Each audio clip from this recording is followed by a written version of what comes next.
Teacher's pet. Wow, it's me!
So, congrats on being first, Breezy. Congrats on being great.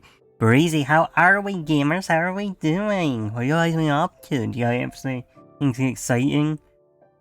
I managed to back up my PS2. It's the good news. I had to set with a stack of DVDRs and try and find one that worked. Well, yeah, we're playing Taisho Romance Theater today. But this is just the demo, though. The full game isn't out yet, but they released the demo. So I thought we check it out. This has come highly recommended. Very highly recommended to my inbox. Hi Freya, how are we?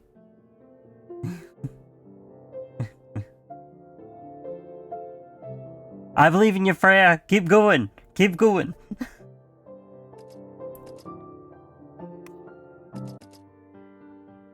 I think I might be dreaming. Warm, soft darkness wraps around me. In the boundless distance, specks of light glimmer like emeralds. I drift in this amniotic blackness, which bathes my buried eyes, ears, nose, and mouth in bliss. As the brilliant jade hue engulfs my body, the stars begin to blink in unison. And from the farthest depths from within me, from such an intimate darkness, rises a chorus of sighs, so familiar that it brings tears to my eyes. Here you are. Something brushes against my cheek, delicate as a feather. It stirs a breath of air that leaves ripples in my vision. Even smaller than I thought. It's been this long. I want to open my mouth to ask whose voice this is, but what reaches my senses, even before the voice, is a taste, bitter and impossible to describe. Why can't I remember your name, no matter how hard I try? At some point, not sure when, that feather-like sensation gently settled over my face. Why are you making that face? It's not like you at all. Well, I'd like to gaze at you a little more, but this place is not for you. I'm sorry to have troubled you. Katori Sakuma. Next time we meet, don't forget me. Katori? My head hurts. Who's calling me? You alright? Come on, wake up. A voice tinged with concern, someone gently shaking my shoulder. I pry my eyes open, the familiar interior of the car swims into view, and so does Kazuya, his face taut with worry. Thoughts and memories fall back into place. The din outside seeps through the windows as the car speeds along a road lined with gas street lamps. We're on the way to our new residence in Ginza. The troop leader, Kazuya, seems intent on settling down in Tokyo this time. No, I'm fine. I guess I just overslept. I couldn't wake up at all. Were you having a nightmare? My body is still sluggish from sleep, and cold, clammy sweat clings to my skin. In the car window, I see my reflection, haggard and drawn. Yeah, the art is really pretty. PD at work, but almost the weekends. It's almost the weekends, there's always that. Maybe I did dream of something, but no matter how I try, I can't dredge up the faintest memory of it. I glance at Kazuya. Anxiety is still written all over his face, and he's been so pale lately. For a moment, I can't tell which one of us looks more like they've just escaped a nightmare. I better not worry him. It's nothing. I'm just a bit tired. What about you? You didn't get any rest either. You look even worse than me. You were just tossing and turning in your sleep. I thought you were having another flare-up. As long as you're fine now, that's all that matters. It's been a whole year. I can't expect everything to be like it was back then. The flare-ups, that's a long story. We were supposed to arrive in Tokyo a year ago, to begin our tour. But maybe that's how accidents are, with no rhyme or reason. Something happened to our train that day, and I hit my head during the accident, so I can't recall much from before. By some stroke of luck, no one else in the trip was seriously injured. Only I was knocked unconscious for quite a while, leaving me with headaches that come and go. Since then, Kazuya has gotten overly worried about me. His own health has been getting worse too, though he's still in good spirits. Just like Hatsuyuki, she claims it's only from the shock, but whenever I say to take it easy or get some rest, she either doesn't answer or changes the subject. Well, I'll get some proper rest once premiere's over. Things are fine for now. Thank you for caring so much about me. Anyway, Tokyo seems to have changed again. Did the track actually run this far out last time? And it's quite the sight.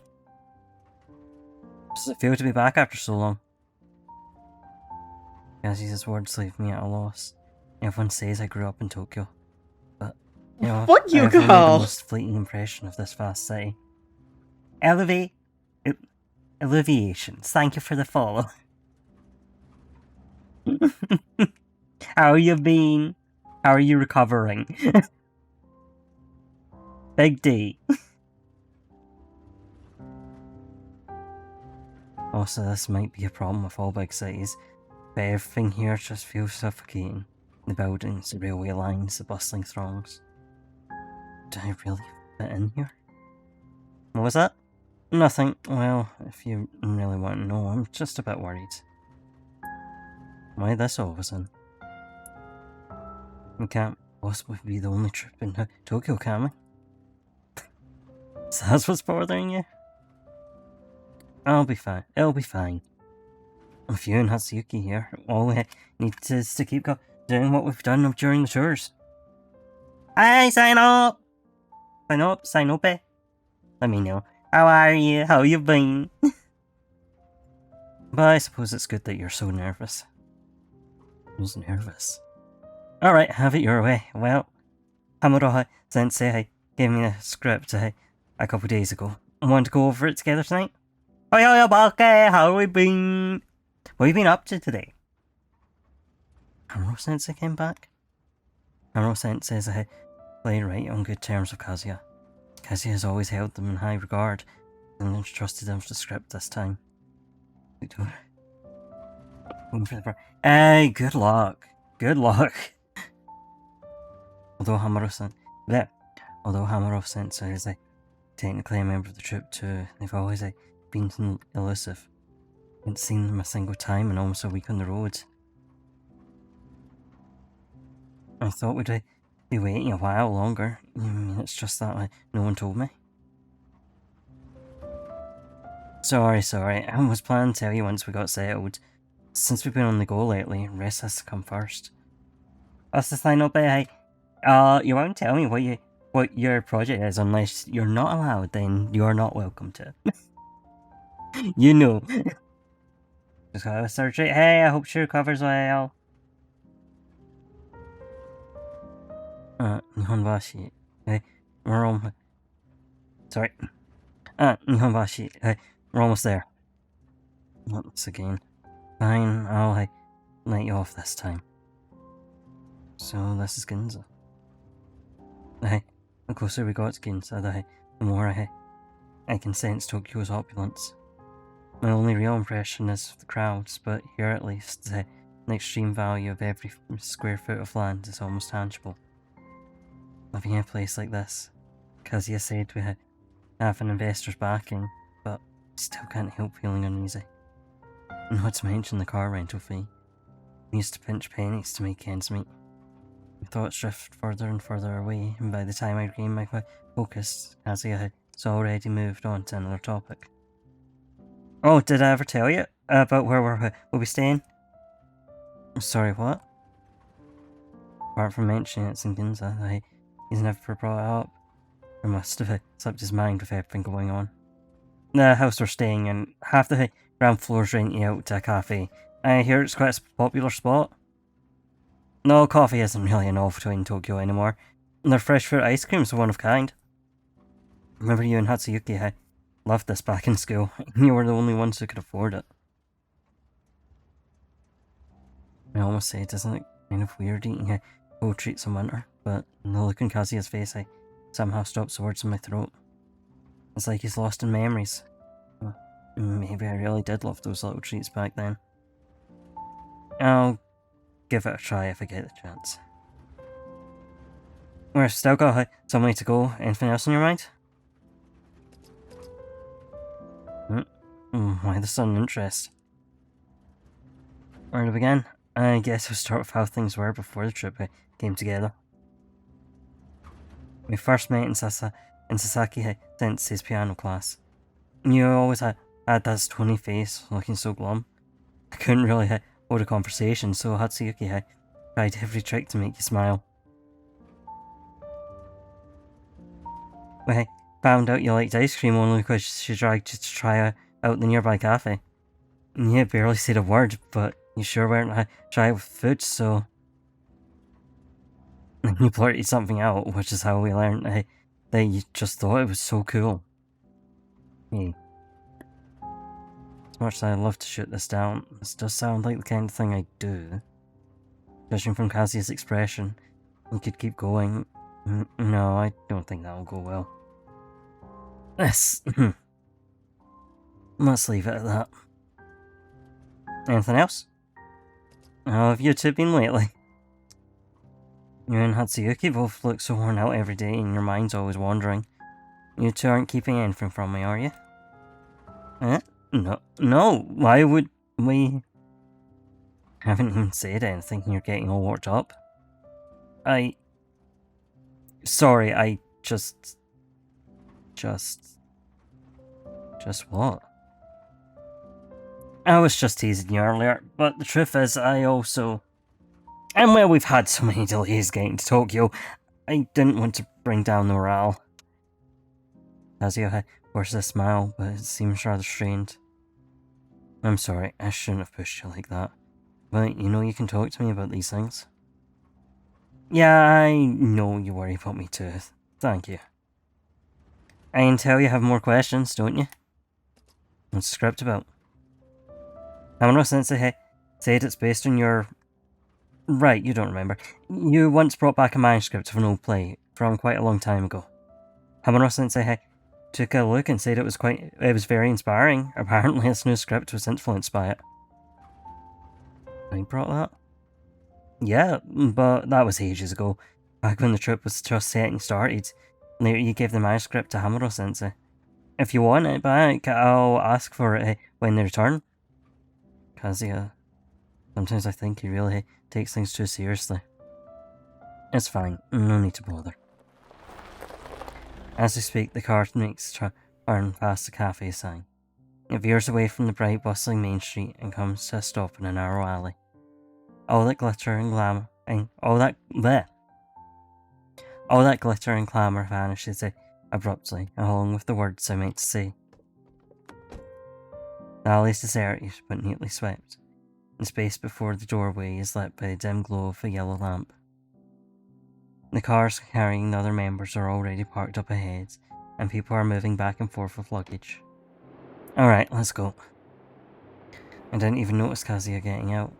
The coat draped over his arm adds his gentlemanly air as he opens the car door on my side. Never mind. It's cold. After so long inside the warm car, it slipped my mind how biting the wind would be. I hurriedly scramble back to grab my jacket. Kazuya beats me to it. He shakes out the coat he's holding and wraps it around me. He buttons my collar, takes a step back, and looks me over head to toe, then nods in seeming satisfaction. There we go. His faint scent of alcohol and antiseptic is now more noticeable than ever. The chilly air still brushes against my exposed skin, but for some reason I feel as if I'm burning up instead. I'll go in first. I'm trying to shake off this odd atmosphere, but I hastily barge ahead. I forget to pay attention to my surroundings. Before I know it, I've crashed headlong into a young man. It's not the pain that hits first, but a strange, cloyingly sweet smell, like rotting fruit. Sorry, I wasn't watching where I was going. Are you alright, Sakuma-san? Tori, are you okay? I'm fine. Sorry about that. I'm just glad you're okay. Let me carry those up for you. Time for a break at last. After unpacking the last suitcase, I've got no energy left for etiquette. I collapse onto the sofa, utterly spent. Leaning against the soft cushion, I stare blankly at the ceiling light for a while, until I feel myself gradually reviving. And the gifts I brought. There's still a jumbled heap in the corner. The Polonia, jeez. The Polonia seals on the wrapping gleam under the light. I receive these gifts every month. I practically have the pattern memorised down to the last detail, but they leave me inexplicably irritated. To be honest, I have no clue who's been sending them, but Kazuya told me that they've been arriving backstage ever since my debut performances, always stamped with the same Polonia. What is with me? Polonius seals. It's most likely some young man, master or lady from a distinguished family since they get to use an emblem, but their taste is unfathomable. Most of the gifts just end up collecting dust. Look at that time. Cassie is probably waiting at the rehearsal room by now. Forget it, I'll deal with this stuff later. Let me just stack them a bit more. My hair's fine. I turn to glance behind me. It's empty. Nothing there at all. Was that just my imagination? Am I getting so paranoid? Been waiting long? Not at all. Really, wouldn't it be better to take a break tonight instead? I reflexively touch my face. Kazuya notices and can't help but laugh. Don't worry, you haven't got eye bags. Here's the script. Why don't you take a look first? He hands me a stack of neatly bound papers, the cover entirely blank.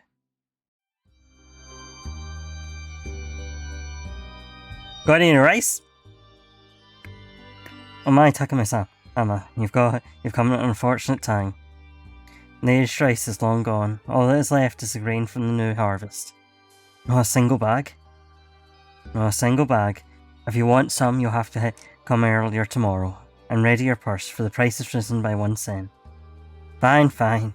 I've still got dried fish at home. A change is good for the appetite. It's no big deal. I'm off. No need to see me out. Take care, sir. Goodness, the wretch. How long will radish leaves and dried fish fill your stomach? Sensei, you're getting distracted again. My apologies, You seem down lately. Because of the unpaid wages?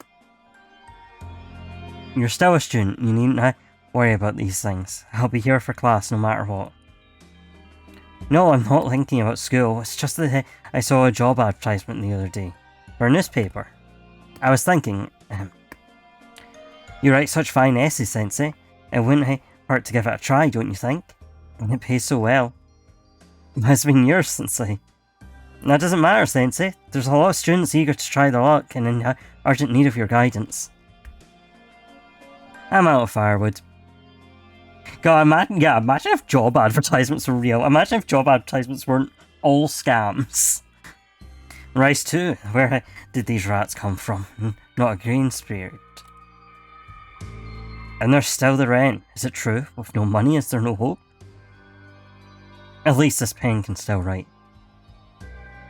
In late spring, a warmth swiftly returns to the lands. I receive an invitation from an old friend, and thus I journey to a temple within the mountains to behold the weeping cherry in full bloom. How have you been? He inquires of me. Perhaps due to the heady wine or the petals that float within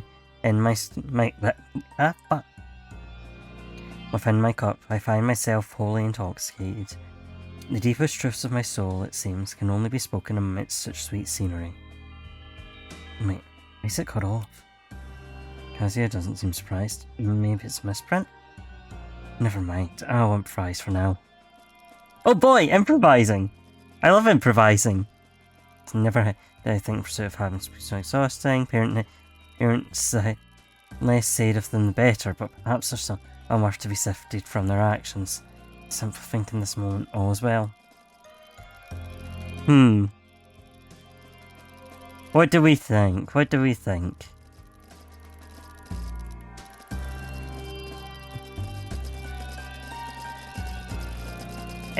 Any bias? I think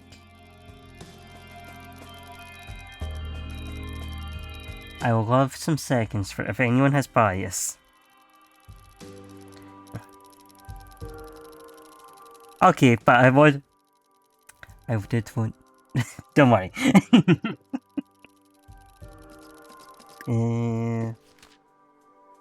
Wait, what? Ah, the dyslexia.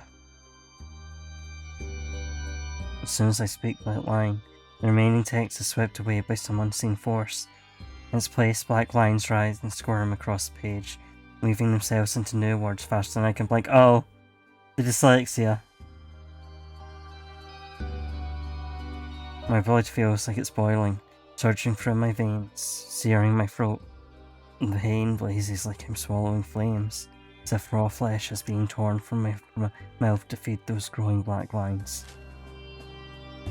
My mind goes blank. When I manage to come to and flip ahead a few pages, the text is settled into a coherent story. There's no remaining taste of the distortion from before. My friend's face is steeped in the glow of dusk, and a faint memory stirs. No, that's not how it goes. My eyes are fine. Am I haunted or something? Me too, bestie, me too. A dull ache blooms in my head. My temples draw tight, pounding. Those black marks imprinted on my wrist as I still twitch spasmodically in the corners of my vision. But as soon as I focus my gaze, they turn into perfectly ordinary blocks of type, lying completely still. It's as if this is how they've always been, as if everything I just saw was a mere illusion. My dazed look must be too obvious. Kazuya puts down his script with that mix of confusion and concern back on his face. Is that all for today? My eyes kinda hurt. Sorry, I've crumpled the pages. You'd better take a break first. It's my fault. I should have made sure you got enough rest before talking about the script. I'll bring you a new copy when you're feeling better, alright? Really don't want Kazuya worrying about me. Before I know it, a lie comes rolling off my tongue to cover things up. Forget it. It's better to have him think I'm tired than to have him know I may be losing my mind. Kotori? Thanks, that sounds good. But I still need to read the script. Can I borrow yours for now? Yeah, this game, really stylish. Really pretty. As cold water splashes my face, there's a belated layer of pain in my forehead. Kazuya's copy of the script is also the altered version, but he wouldn't joke around like this, and yet couldn't possibly be in cahoots with me to trick myself. Everything seems so it's always been this way. And that thing I saw in the mirror, what is going on? It looks like curses and hauntings might not just be flights of fancy after all. Oh, Kotori. Huh? Hey, superstar. You don't look so good. Has Kazuya been giving you a hard time? Hatsuyuki. Only the sound of that familiar voice makes me realise I've been in a trance here for who knows how long. The troop's leading actress blinks at me. She's standing before me, her green eyes as vivid as two emeralds against her pallid skin. Their gaze locked unwaveringly at me, on my face. When did you get here?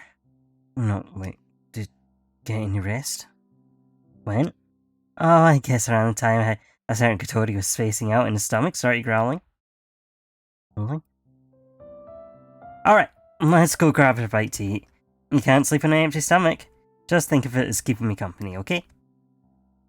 Hatsuyuki takes my hand and pulls me off the sofa with a gentle tug, like a snare closing around a fledgling. Her hand is so cold, but her eyes stay fixed on me, narrowed slightly at the corners, like a cat or a bird or a fox or some other sharp and sly creature waiting for my response. I can't recall exactly how close we used to be, as classmates and friends. Despite that, I think I could lose my memory all over again and still be helpless to refuse her. How about the cafe next door, shall we?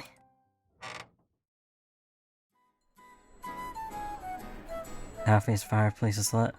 We're here right at dinner time. The air is rich with warmth and the aroma of food, perfect for soothing strained nerves. It's been a while since we last shared a meal. Thinking about it, as I nestle into a soft armchair in the corner, feels like a lifetime ago. Hatsuyuki calls the server over for the menu. While I flip through it, she props her chin on her hand, staring straight at me. I give in, closing the menu and raising it to shield my face. I think I hear her laugh. The sound drifts across the table and winds its way into my ears. I'll have a soda water and a sandwich, thanks. What about you? Sorry, wrong one. Me? This one, I guess.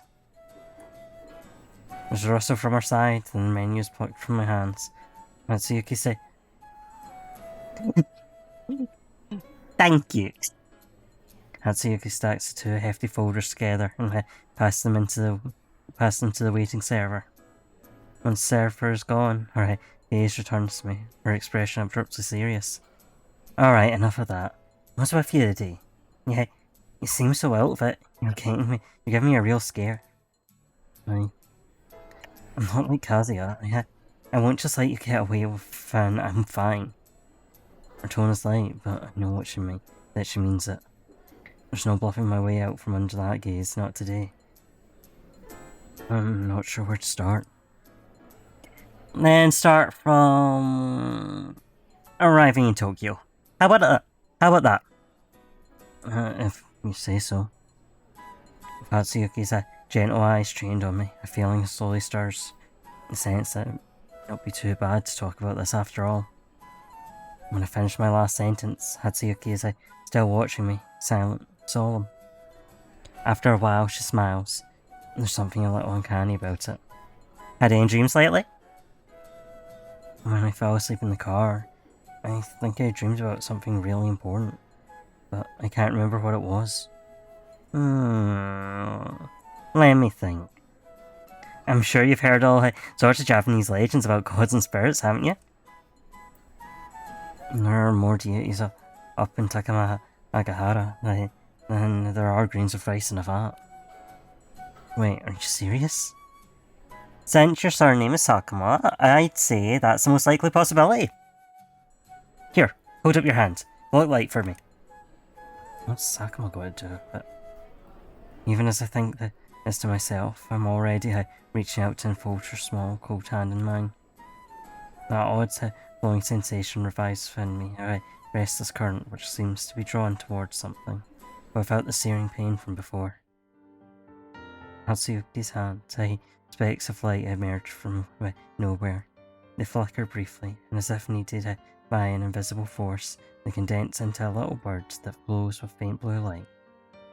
The young bird's downy grey feathers graze against my fingertips, leaving an airy wisp of warmth. It perches on Hatsuyuki's palm, head cocked to the side, looking very much like a duck. Is that swan? When I finally manage to stutter out those words, Hatsuyuki bursts into uncontrollable laughter, her shoulders heaving with mirth. In the blink of an eye, the little bird dissolves back into specks of light and fades with her chuckle. It's a duck! Just a duck. But the point is, that's how it feels, isn't it? Something is about to burst out from within you, and you have strange visions. Yeah. Right. We've still got some time before the food comes, so I'll tell you a thing or two. What you bear is an inborn talent. The gods generously bestow their dregs upon a lucky few, and so we gain a sliver of power that was never truly ours to wield. Who can say it's a blessing or a curse, but invariably grants us some special abilities, and of course it's passed down through the bloodline. That part isn't great. I'm not sure what exact terminology is used in Japan, but anyway, just think of it as sorcery.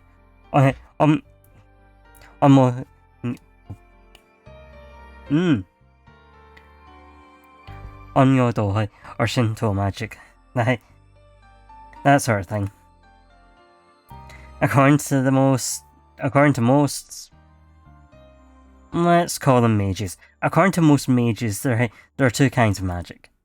One kind can be wielded by mages for study, though it still involves simple rituals. The other is a unique magic born from the fusion of oneself with these dregs. It's known as a talent. Even within a single family, no two people share the same talent. I don't know what your talent is, but it's best to keep that to yourself. And that's because most mages have a strict taboo against magic that deals with the soul or life and death. If everyone treated life and death so carelessly, the world would be thrown into chaos. This kind of magic also takes a tremendous toll on the body. My point is, keep your secrets, even from me. If the burden upon the body, you're here. Hatsuyuki lifts her hands and taps her temple. It becomes too great. The mage's flesh will gradually mutate into a more primitive state, until they transform into a monster. Mindless and deathless. Most call this process reversion, and so far, there seems to be no way to undo it. You mentioned earlier that I'm named Sakuma, so that's why you brought it up. Just like I carry a name, Barya, and I'm gonna. Barya Kinskaya. The Sakuma family is round in family too, hey, after all. When we first met, you were just an ordinary person. I never expected it to turn out like this. Maybe it was that accident. I failed to protect everyone. Hatsuyuki's voice gradually lowers, and her expression clouds. Her fingers twist together. Accidents can't be predicted. That's just how they are. The waiter arrives with the tray, and he starts to arrange the dishes before us. Only then does the transient space of ours awaken from its heavy silence. The sandwich exudes just the right amount of heat, and the wheat and aroma of the toast mingles evenly with the fragrance of the scrambled eggs and steak. Combined with the lettuce sprinkled with sauce, it all sparks a rare thought within me.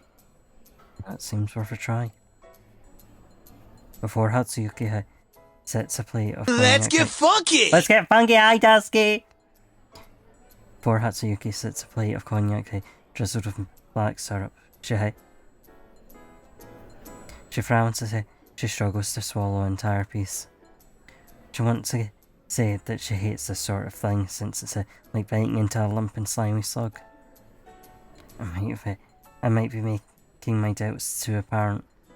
After catching her breath with a gulp of lemonade, Hatsuyuki begins to speak uncharacteristically hesitant. Don't give me that look. I need to keep in shape these days. I don't want to have to adjust my costume later. How do you like the food here? Well, my tongue's having a pretty good time. Is that so? Good. Highly great, despite this I'm now craving. Honestly, I've only had it in like tiny pearls, and it's been an interesting experience. I specifically had it in like milk tea boba. I don't know how much that changed the experience. Alright, tomorrow, do you want to go check out the theatre Kazuya booked for our performance? We can try getting up on stage. Who knows, it might help set the mood. And satisfy curiosity. And satisfy my curiosity! I'm still drinking my soda as Hatsuyuki forces down the plate of cognac, yells the bell and thrusts her hand out the door to catch the falling snowflakes. She's always had impeccable table manners, and cognac must have really put her off. I pull on my coat, doing up the buttons as I pass through the motley crowd loitering in the cafe, until a strangely familiar figure brings my feet to a standstill. It's a girl clad in an ornate gown, and expressionlessly sipping her drink. The red and gold flare of her skirt reminds me of a fish gliding through dark water. Our table is laden with dishes, and a maid stands next to her, slicing the food. The girl's back remains fastidiously straight. Even her spoon swirls through the coffee without a sound. The maid? Or her? Oh no, the fish. The fish that deserves to be. When those golden eyes turn in my direction, a shiver runs through me like a serpent just clamped down on my neck. Snapping back to myself, I flee. I shove open the cafe door and put its bolt between me and her gaze. I am trying really hard.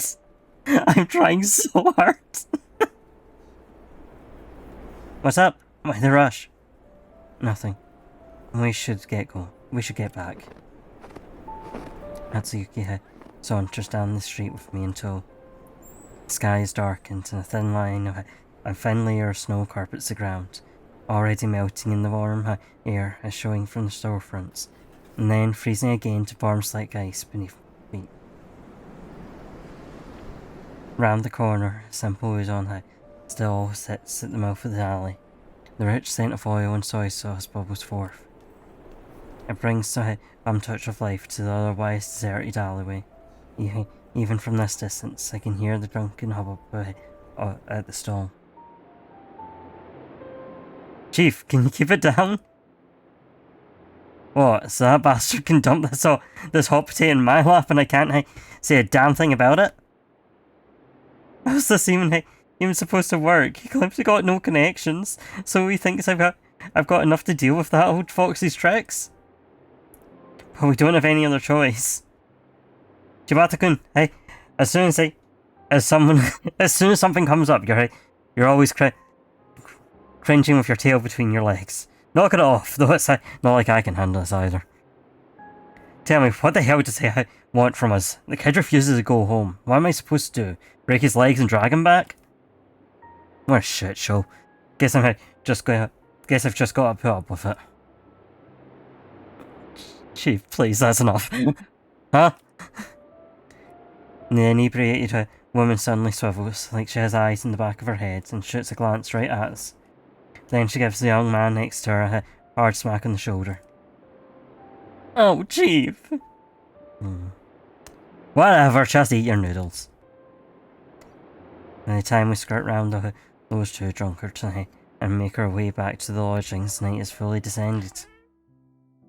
Ahead of me, Hatsuyuki quietly nudges the door ajar. Then, like a squirrel, she slips through the narrow gap. Warm air blows out from within. A faint, tingling ache slowly returns to my cheeks, numb from the cold wind. It's pitch black indoors. I can hear scattered rustling sounds. Why are all the lights out? Hatsuyuki and I are back. Where's everyone? 1, 2, what? Welcome home, Sakura! Welcome home! Golden flakes and colourful ribbons cascade from above, accompanied by the clicking of a light switch. Troop members pop out of hiding in every corner of the first floor, like mushrooms after rain, their hands still dusted with flakes of gold. Seizing the moment, Hatsuyuki swiftly wraps her arm around my shoulders, leaving me no chance to dodge the ensuing flurry of embraces. You guys, what's going on here? I've forgotten how Of course we're celebrating the grand finale of our Emerald Eye Trip's national tour, Tokyo! Sure, we ran into some delays this year and didn't get to schedule any shows, but from Kyoto to Nagoya to Osaka to Tokyo. Oh, and all those little towns in between. We've been going strong for 2 whole years. It's been rough. Aburatani-kun and I spent the whole day unpacking and settling in before we could even think about pulling this off. And now our costumes won't even fit inside 2 huge wardrobes now. Who'd have thought? From Lear to Shakespeare, but we didn't notice at the time. It's only when you start taking stock of all the costumes and props that it really hits you. And there's more. Alright, we're all celebrating that the Fool's Feast is already sold. How many tickets was it again? It's a full house. 800 seats plus the VIP boxes on the balcony. That's right, on opening night. Even after laying low for nearly a year, people still remember us. And it was vibrant voice practically drowsed from my eardrums into my skull. I cursed myself for not having 2 extra hands to shield my ears against onslaught of sound waves. Enough of that. And there seems to be Loyal fans of the troupe visiting from elsewhere. They've come all this way just to see his performance. It's all thanks to our leader and everyone. And of course Sakamo-kun especially. Or else we wouldn't be doing this well. Guys, that's enough.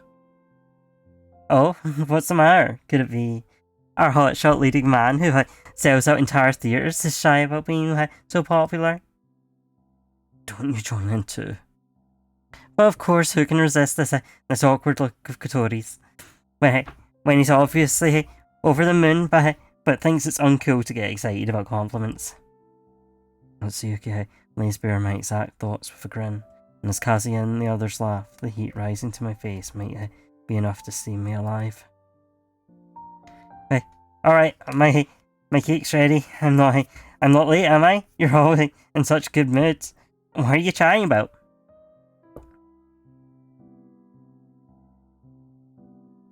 Miyako-san, you have gotten into Western desserts now, on top of all the Japanese cooking? Since when? This cake can't be. I learned from the cafe owner next door. A celebration needs something special. You like this flavour, don't you? Before you get into that, Matsuyo-kun's sneaking a bite. I saw him. Huh? I'm just sampling the flavour. It came out great. You guys, cut it out. I haven't had any yet. After the whirlwind of chaos, all that remains is an empty plate and cutlery smeared with cream. One by one, Kazuya persuades everyone to return to their rooms since it's getting late. The first floor, so lively a while ago, now hosts only Hatsuyuki and me, along with the scattered remnants of gold flakes, ribbons, and confetti. Every iota of strength has drained from my body. My eyelids are so heavy they can barely stay open. I'm so tired. It's going to be such a hassle to clean this up. Natsuyuki chuckles when she hears this. Well, it's a celebration after all. It was Naniwa's idea, so let's leave the cleanup up to him. What matters is that we all had fun. She skips light-footed up the stairs, then whirls back, reefed by the lights, and waves at me. Okay, I still have to chat with Kazuya. It's been a long day. You'd better get some rest, superstar.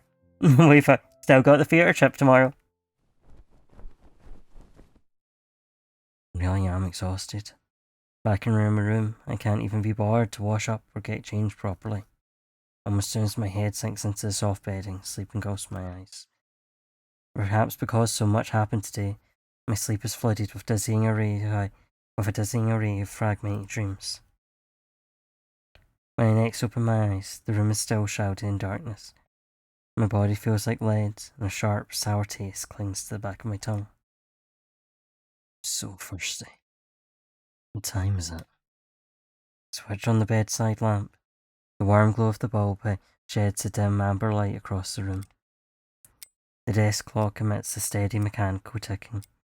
In the faint light, I can just make out the hour hand pointing to the 11. I shut my eyes and try to will myself back to sleep, but my mind only grows more and more alert, and every sense sharpens with it. My ears are flooded with the sounds of the wind, the clockwork, and my own heavy breathing. Noises that I would normally overlook now echo through me like roaring thunder. Can't sleep. Might as well get some air. The trip is dead silent at night. I gently close my door, treading carefully across the carpet. I wander idly through this still and familiar building, with the ashen moonlight streaming in from the windows.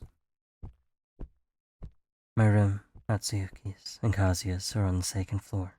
Amuro-sensei's room is at the other end of the corridor, though they seldom stay over. It's probably gathering dust right now. Looking down over the corridor banister, I can see the reception hall and Kazuya's office. Opposite the office are the dressing room and rehearsal room. With nothing better to do, I reread the nameplates on all the doors, then follow the moonlit stairs upward.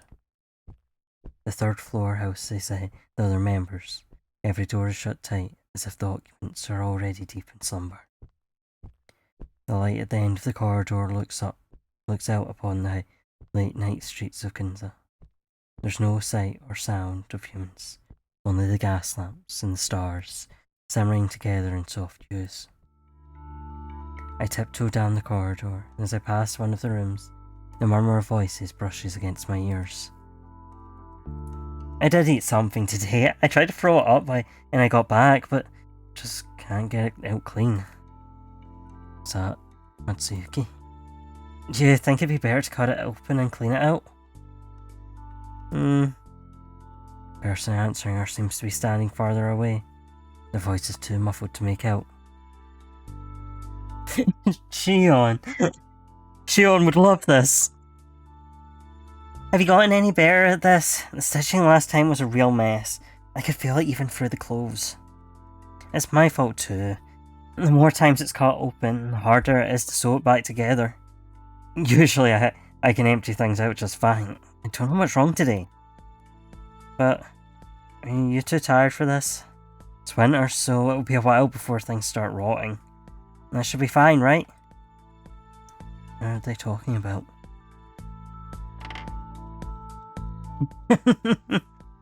Have you tried throwing up harder? I take an instinctive step back. The floor creaks beneath me. Who's there? Footsteps approach. I turn and flee. No time to worry about the noise. All I want is to get back to my room as fast as I can. My ears are ringing from the sprint, which drowns out any sound, though, of the door opening and closing. It's only back in my room that I realise I'm gasping for breath. I can't go back out there. I lie back in the bed and steady my breathing, but my mind can't help circling back to the words I overheard. Is Hatsuyuki sick? Before I can make sense of anything, sleep, summoned by all this exertion, claims me once more. Just before it takes me under, I think, no matter what, I have to apologise to her tomorrow. Alright, I'm gonna take a break, run the ads. We'll go on BRB, we'll be back in 3 minutes when the ads are over, okay? Get up, stretch, step, whatever you need to do.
Nice boat. Nice boat. Nice boat. Nice boat. Nice boat. Nice boat. Nice boat. Nice boat. Nice boat. Nice boat. Nice boat.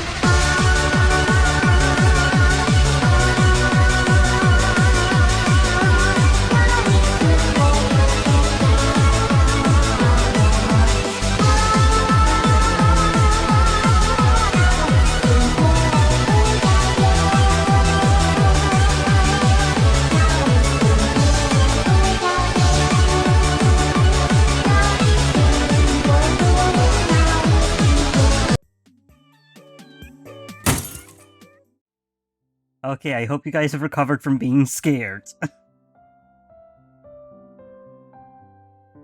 Dreamless night passes. When I wake, it's already broad daylight outside. I tie myself up and head downstairs. Kazuya and Hatsuyuki are already up on the first floor. I'm not sure what they're discussing. Ads are scary. Nice boat will help. When you dreamt of nice boat twice.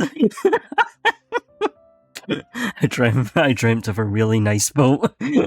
And now I'm not scared because there was a nice boat. Is our Sleeping Beauty finally awake? We were just talking about you. Morning, Katori. What were you two talking about? Me? We were wondering if we should get breakfast together, but Kazi is such a busy guy I couldn't talk him into it. Yeah, there's an investor coming today, so I might be tied up this morning. Wow! Hatsuyuki shakes her head gratefully, then makes her way behind me and gives me a little shove. Looks like it's just the two of us then. And our third wheel? Can I help you?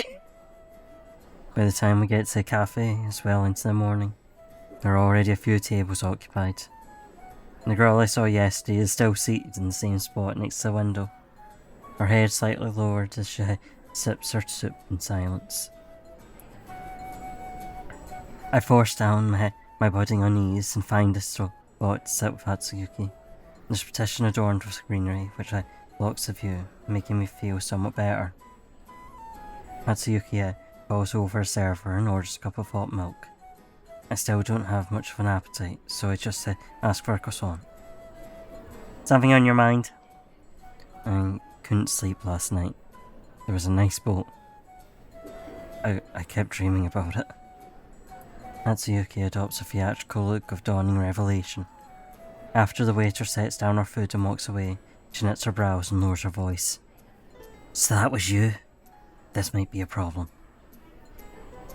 What kind of problem? Are you sick? Or is it that thing you mentioned? Magic? Spells? You dreamed of the nice boat too? This could mean anything. Oh dear, I'm just teasing you. It's no big deal, I'm in good health. Like I'll have a little secrets. She picks up her cup and takes a sip. No, her face is one. No, her face is one. Her demeanour still rims with vigour. Did I interrupt you too?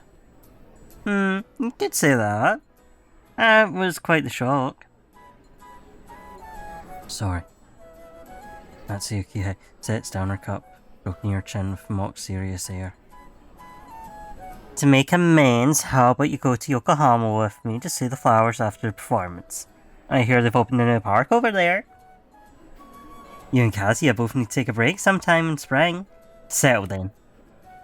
Alright, eat up before your food gets soggy. What did you do to my croissant? Don't rush me, I'm gonna choke. Girl put my croissant in her milk!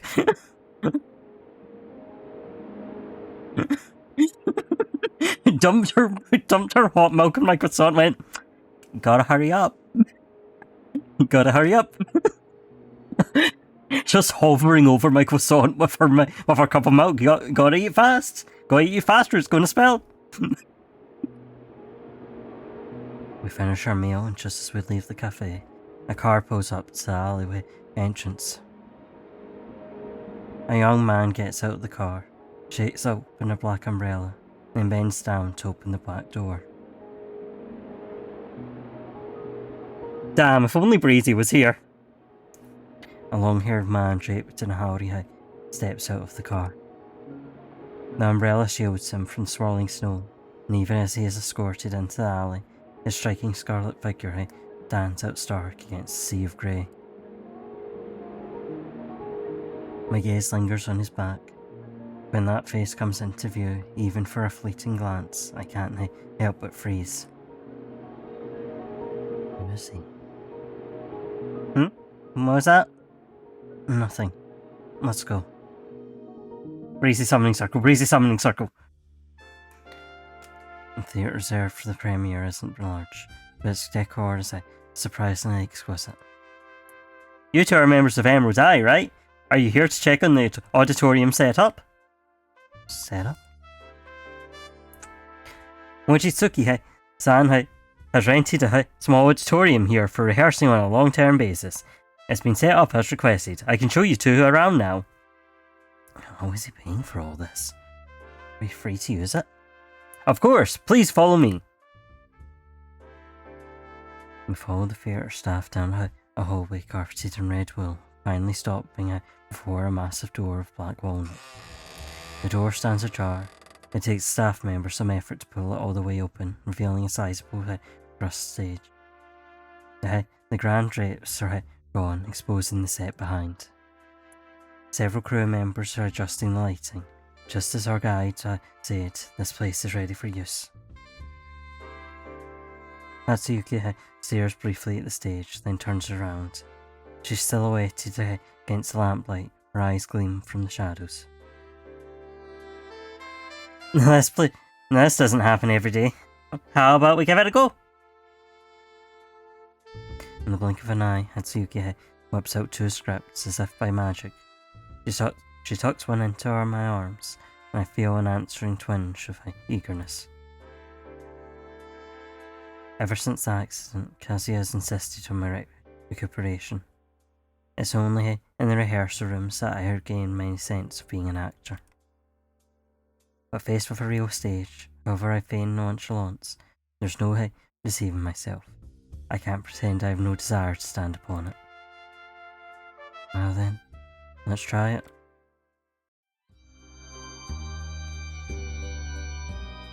So why, oh why? What I wish to write, what I long to say, what is all which matters? Nothing else, no worldly concerns should hobble my steps. Sensei, are you there?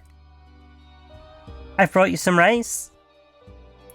You haven't been to class lately. The students are all worried, so I came to check on you. Is everything alright? Why didn't the others come? They have household chores to attend to. I haven't fully recovered from my illness yet, and I'm not needed at home. I figured I'd come and see you. If I can but silence her, peaceful days will be mine once more. For a time, precious time. I simply need to make it an accident. In that case, come in. Did anyone see you?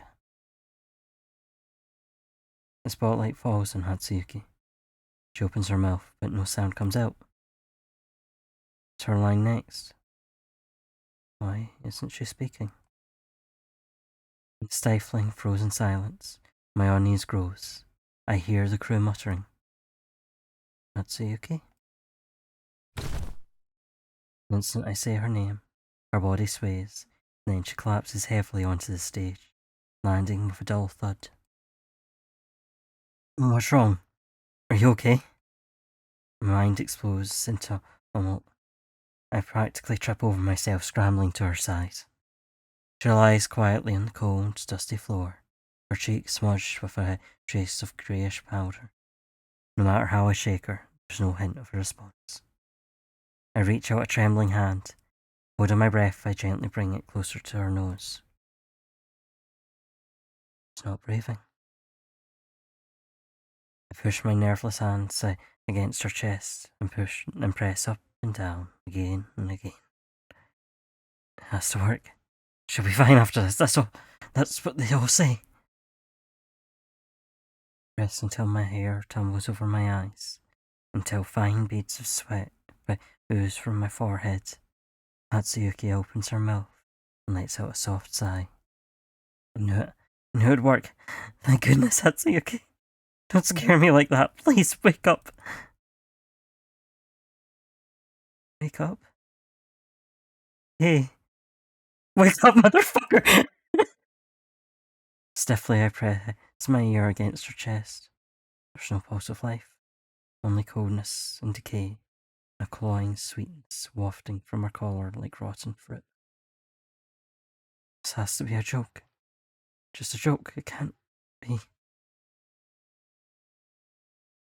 just talking. Don't tease me. What's wrong? Hey, are you mad at me? Sure. Are you mad at me? Mitsuki's lips are parted, unspeaking. I stare at her face. Changes have I missed in the past minute, past half hour, past day. Her eyes are wide open, usually an adorable sight, but now those unblinking, glassy eyes fill me with terror that drenches me in cold sweat. I can't look directly at them. How absurd everything suddenly is now. How ridiculous. We ate together. My plans to look at flowers in Yokohama. Am I right? Enthusiastically performing just minutes ago. How can someone just die like this?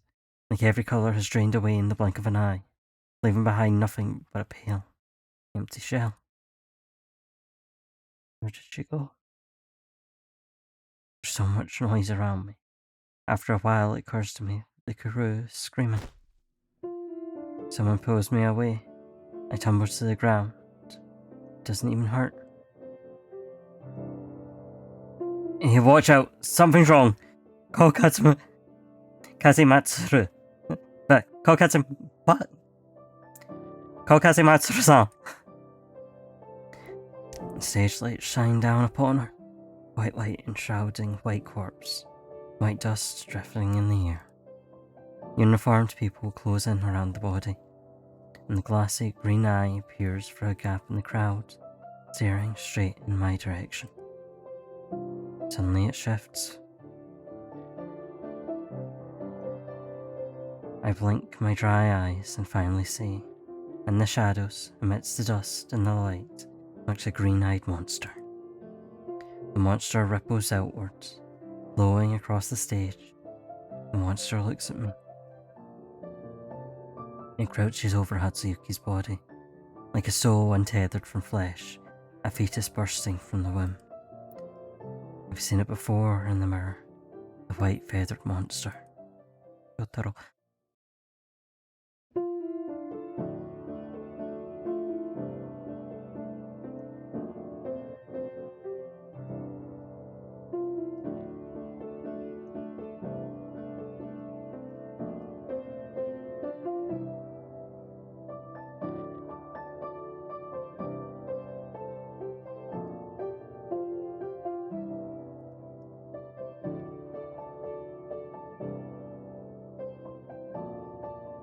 The very important line, wake up, motherfucker!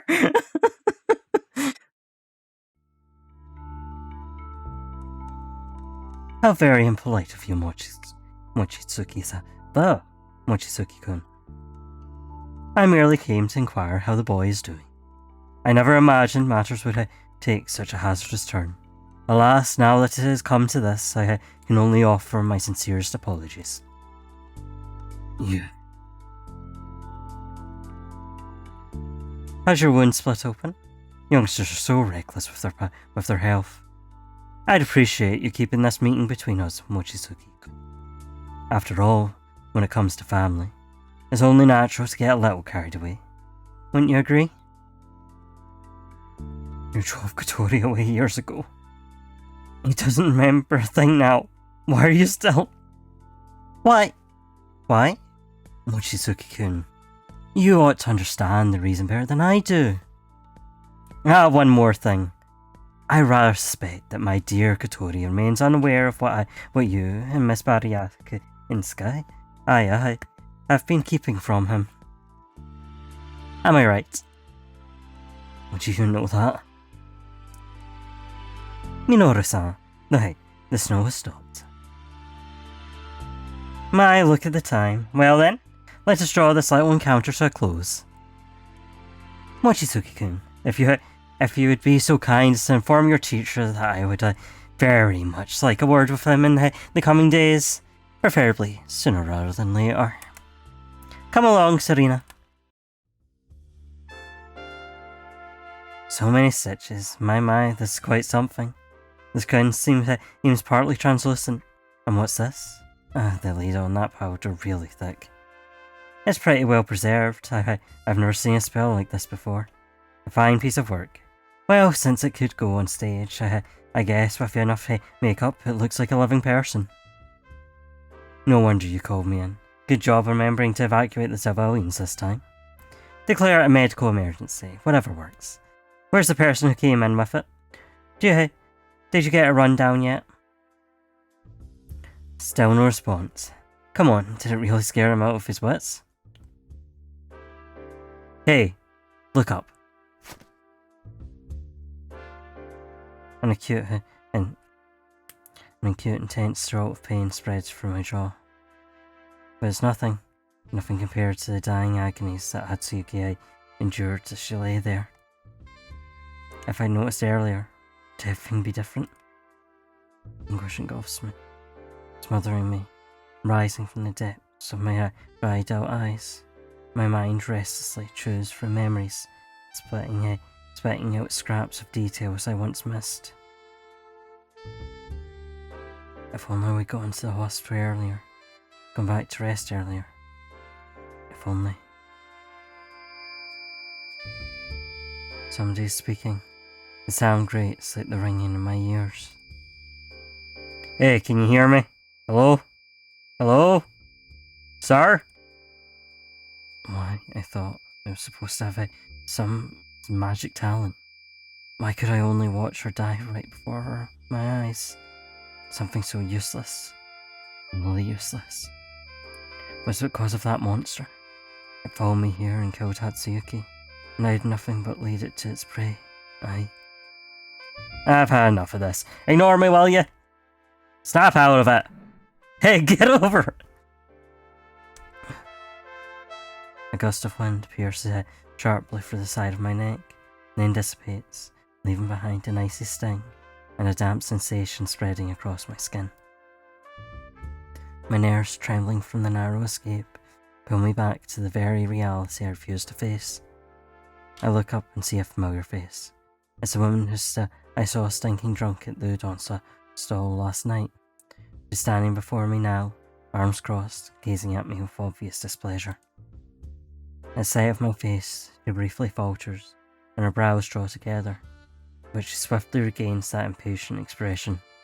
I like her fine. I like her fine. Huh? So it's you? Me? She doesn't seem to be bothered by the conversation we overheard last night. She just turns again to glance towards the crowd of uniformed police, all huddled around Hatsuyuki. Last night, I remember you. And that girl, right? The one lying there, the deceased. You two were close, weren't you? Do you know if there was anything going on with her recently? Any illnesses or unusual relationships or just anything out of the ordinary that happened to her? Sticky, acrid bitterness spreads across my tongue. I could rake through every remaining memory in my amnesia-ridden brain and turn up nothing. Hatsuyuki's the same girl I've always known. I don't know anything. I'm sorry. The woman's eyes crinkle. Her expression softens as she sits down next to me. Feeling nervous? It's okay, I'm just here to get a sense of the situation. Lots of crime witnesses don't realise that anything they've seen might be useful to us. It's probably the same with you. She might be right, but my instincts keep going back to the monster. The one that seemed to be born from Hatsuyuki's corpse. It may have something to do with her death, along with what I overheard last night. But I don't know how to bring this up. Oh, whoops. The woman seems to sense my inner turmoil. She offers a reassuring smile, but it feels a little out of place. Now I'll ask, you'll answer. Fair enough? I'd like you to be honest with me. I'm Kazimatsuru. Itsuru Kazimatsuru. Special Investigation Division. And you are? Always helps know who I'm talking to. Kotori Sakuma. Special Investigation Division? I'm not surprised you haven't heard of us. Know anything about parapsychology? I've heard of a society run by professors from the Imperial University doing research on extrasensory perception. Close enough. There are certain incidents that our knowledge, or should I say technology, can't quite explain, and those fall under our jurisdiction. Of course, as an ordinary civilian, you've got nothing to worry about. We just have our own methods, which is best not to make public knowledge. In a city as busy as Tokyo, any secret that gets out makes its way across the city in a few days. Parapsychology? It does ring a bell. I hear there's this group of scholars fervently devoted to Western theories, trying to replicate telepathy and clairvoyance. Still, for the police to establish a department like this, does that have anything to do with those magic users Hatsuyuki mentions? This is just like Agito. Can't dwell on this right now. That monster might be. Alright, what do you want to know? In that case, I'll cut to the chase. From your point of view, over the past, let's say, 6 months, would you say the deceased displayed no major changes compared to today? Seemed to behave normally, never felt seriously ill, and so on? Yes. Was there anyone she met with regularly? I mean one-on-one. Family, friends, doctors, anyone at all? I racked my brain. But all that occurs to me is that, outside of performances, Hatsuyuki spent almost the entire past year with the troupe. For some reason, Hatsuyuki and the others all seldom went out. Except for Kazi and me, and maybe Hamuro-sensei. She hardly ever left the troupe, where she was mostly with me or our mutual friends. I rarely saw her approach anyone else on her own. Seems like the supply was pretty stable, so did anything unusual happen in the past few days? Did she do or say something out of the ordinary? Of course, it's fine if not. Last night at dinner, she ate something she normally dislikes. Despite saying this, I honestly can't be certain. Hatsuyuki and I were very close this past year as I dealt with my amnesia. But like most friends who see each other regularly, we didn't actually have meals together very often. We only occasionally mentioned our food preferences in passing. Only now, confronted with the situation, do I realise how much of a fool I've been. I see. Alright then.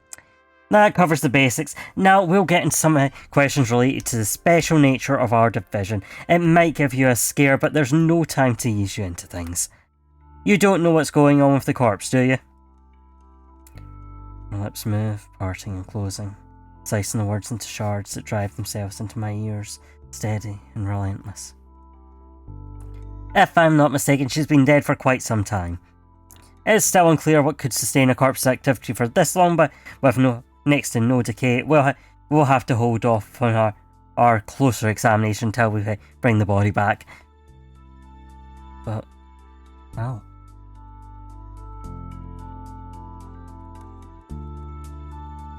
Which corpse, Dusky? Shion? The Shion corpse? Or this corpse? This corpse or Shion? This corpse or the corpse? Since I first met Hatsuyuki, she's always been the same. With me, and with everyone else. How could she have been dead this whole time? My voice is on the verge of cracking, but Kazumatsuru just arches an eyebrow. I know I wish what's going on with the corpse. Could be the corpse of Slade, yeah. She seemed like anyone else for a long time. She spoke and she smiles, vibrant down to the smallest detail, isn't that right? I've dealt with a few similar cases. It's rare, but not impossible. You might want to ask that mutual friend of yours if something happened to her while you weren't around. Her body shows extensive blunt force injury and numerous suture scars, like she's been pieced together. Some of the wounds have been stitched multiple times. The surrounding muscle and skin is severely damaged. Specifically from here to there. Kazumatsuru reaches out, tracing a line from my shoulder down to my knee, until her hand finally reaches against my spasming stomach. I try to swallow, but find my throat scorched dry. It throbs with a deep-seated knife-sharp pain. Kazumatsuru's eyes meet mine. I see my own reflection frozen stiff in her calm pink gaze, eyes wide and staring, expression blank. A picture of utter absurdity. I haven't gotten to my question, but it looks like you've got something on your mind. Well, out with it. You want to know why your friend ended up like this, don't you? Spit it out. It might open up another lead for us. I open my mouth. My voice comes out hoarser than I realised. Did this to her. And more than that. We could get Hatsuyuki to cover for them. I overheard Hatsuyuki at our place last night. She was complaining about having to cut something up and take it out. Was it something we hit together yesterday? Probably. A living corpse doesn't have functioning organs. The food scraps just rot away in the stomach. And you're hesitating. Anything else? When Hatsuyuki collapsed, you also saw a white monster. A white monster? A white monster with wings. Its head folding like a lily. Kazumatsuru's expression abruptly transforms. Her bright eyes pin me to the spot like a serpent locking onto its prey. A white monster! The drink! Okay, last question. As Kazumatsuru speaks, she switches back to that look of mild impatience. Like that spasm of emotion just now was nothing part of my imagination. That's supposed to be part where I squeeze in a confession out of you, but forget it. Do you know who you've rubbed the wrong way? When it comes to the cases we deal with, I don't generally explain all this nonsense to the people involved.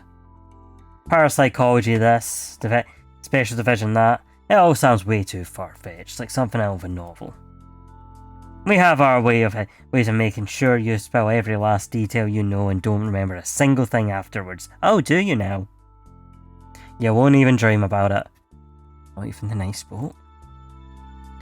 When closing a case, for most people and even society at large, all we have to do is find a plausible excuse to smooth things over. Say an acute heart attack or a stroke or even drug abuse. There are all sorts of stories to run with, and evidence is easy to come by. Of course, getting poisoned by a male companion and a premeditated murder. That works too. And why did it have to happen in theatre in front of all these people? Chalk it up to the suspect's sense of ceremony. Got called a fucking theatre kid. As for these things the suspect heard and the white monster he saw, they serve further proof that this actor was so immersed in drama, he lost the ability to distinguish between fantasy and reality. You're being poisoned. Delirious and raving, he turned his blade to the victim who came to the theatre with him.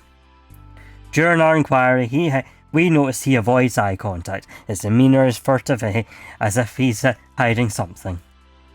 You're not dramatic. You're being poisoned. You're not a theatre because you're being poisoned. This is highly suspicious, and after a few rounds of questioning, the witnesses will all develop the same impression. Do you follow what I'm saying?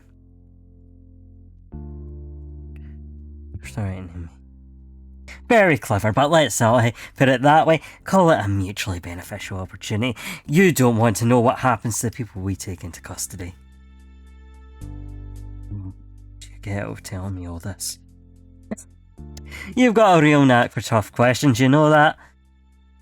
Her roar of laughter draws the attention of the remaining officers in the theatre. but she casually waves them away. She turns back to me, dashing the tears of laughter from her eyes, and slowly holds up 2 fingers. First off, someone asked me to stir up some trouble for you, but I can't stand him.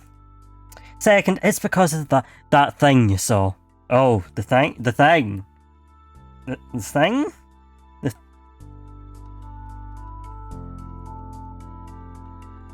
This thing? A head cleft with a blossom eye, lined with fangs, wings toed in its wake, and a weighty shadow. Should I might of its attention by all then shall the 8 emerald eyes swivel as one. Oh my god. Lord Octopter. Oops. As those black magic practitioners call it. I've spent years in hot pursuit of it and its followers. No, I won't, Ellen. No, I won't. Octoteropes. Octoteropus.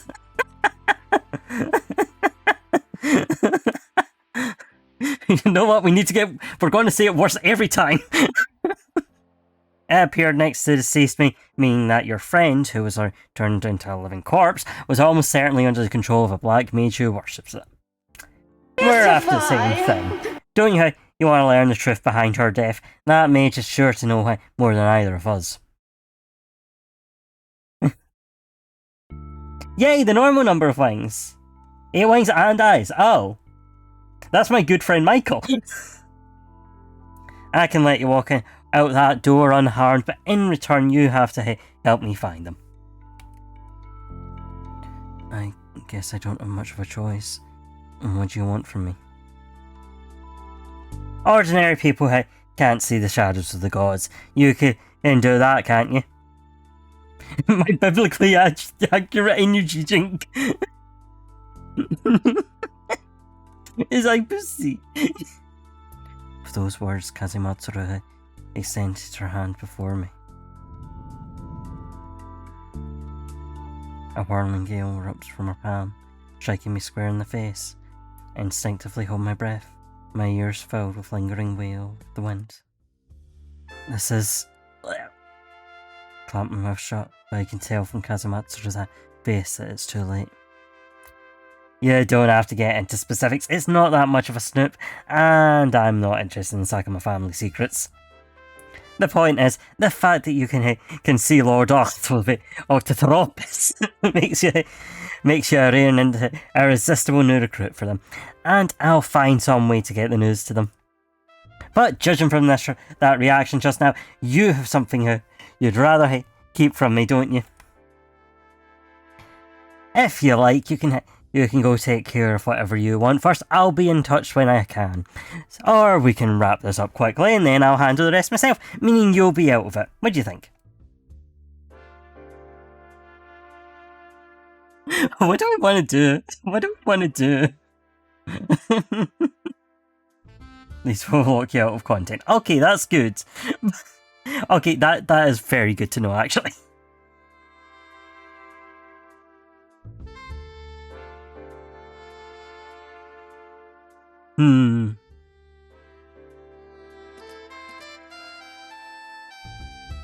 Hit the bricks! Then take this. Kazumatsuru pulls out a wallet from nowhere, extracts a stiff card and thrusts it into my hand before I can refuse. It's an exquisitely crafted business card with black lettering against a white background. It's a solid heft to it and embossed patterns graze subtly against my fingertips, like the touch of a chill wind. Her name, number and address are printed neatly on the card. Under the dim light, I can see flakes of gold powder glistening amidst the ink. It's no other unnecessary embellishment. Shinbashi. Personal card? For a personal matter. She shrugs and brushes off the existent dust from her clothes. Don't, fuck you. Fuck you. I reacted very normal. When you've gotten things sorted, give this number a ring. Just ask for me. You have 3 days, and if you try giving me the slip, Well, I'm still a government employee. I think you get the idea. Yeah. Just one more thing I'd like to ask of you. I like that look at yours. Go on, tell me. That's Yuki's body. No, corpse. Can I take a look later? Once I've spoken to others in the troop, it won't take long. Oh? Now that it's come to this, I have to see things for myself. There's so much I've forgotten. And Tsuyuki was already like this when I met her, and now that she's gone, I can let those scars be buried with her. At the very least, I need to know. You've never seen a corpse up close, have you? Oh, dainty young master. Try not to scare yourself, silly. Well, since you ask, of course I can arrange a little thing like that, but you'll have to wait until the autopsy's over at least. Thank you. Gee, we're heading back for this and then. I know, be careful with that, or I'll dock your pay when you get back. Just stands up, shoots me a parting glance, and then strolls off towards the stage. Atsuyuki's body is lifted onto a stretcher in a flurry of activity. Her arm dangles over the side, swaying stiffly with each jostle. Finally, together with the crowd, she vanishes beyond the heavy door. By the time I leave the theatre, it's getting dark. I only realise then that my clothes are soaked in cold sweat. The wind's bitter cold seeps into my bones, stripping away any trace of warmth. Pale snow falls, dissolving beneath light just as pale. Smoke-stained clouds loom overhead, laden and oppressive. I have to pull my coat tight around me before I can walk into the crowd, its clamour still reverberating through the night. The cacophony washes over me. Predictions of seasonal fashion trends, reviews of various cafes, plans of the upcoming holidays, and the pervasive scent of money changing hands. But the voice worth listening to is gone forever. How did I tell Cassie and the others? Or do I have to pull myself together? Cassie's bound to cry when he finds out. If I carry on like this, how is he going to cope? It's so unbearably cold.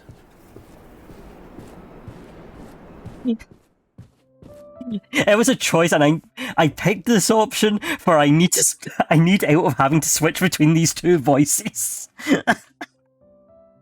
I turn into a narrow alley. What awaits me is a serene hush. The floorboards creak as I push the door open. The snow outside is still thin on the ground.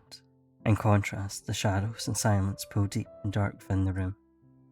It's completely still, as if no one is here. Where are the lights out?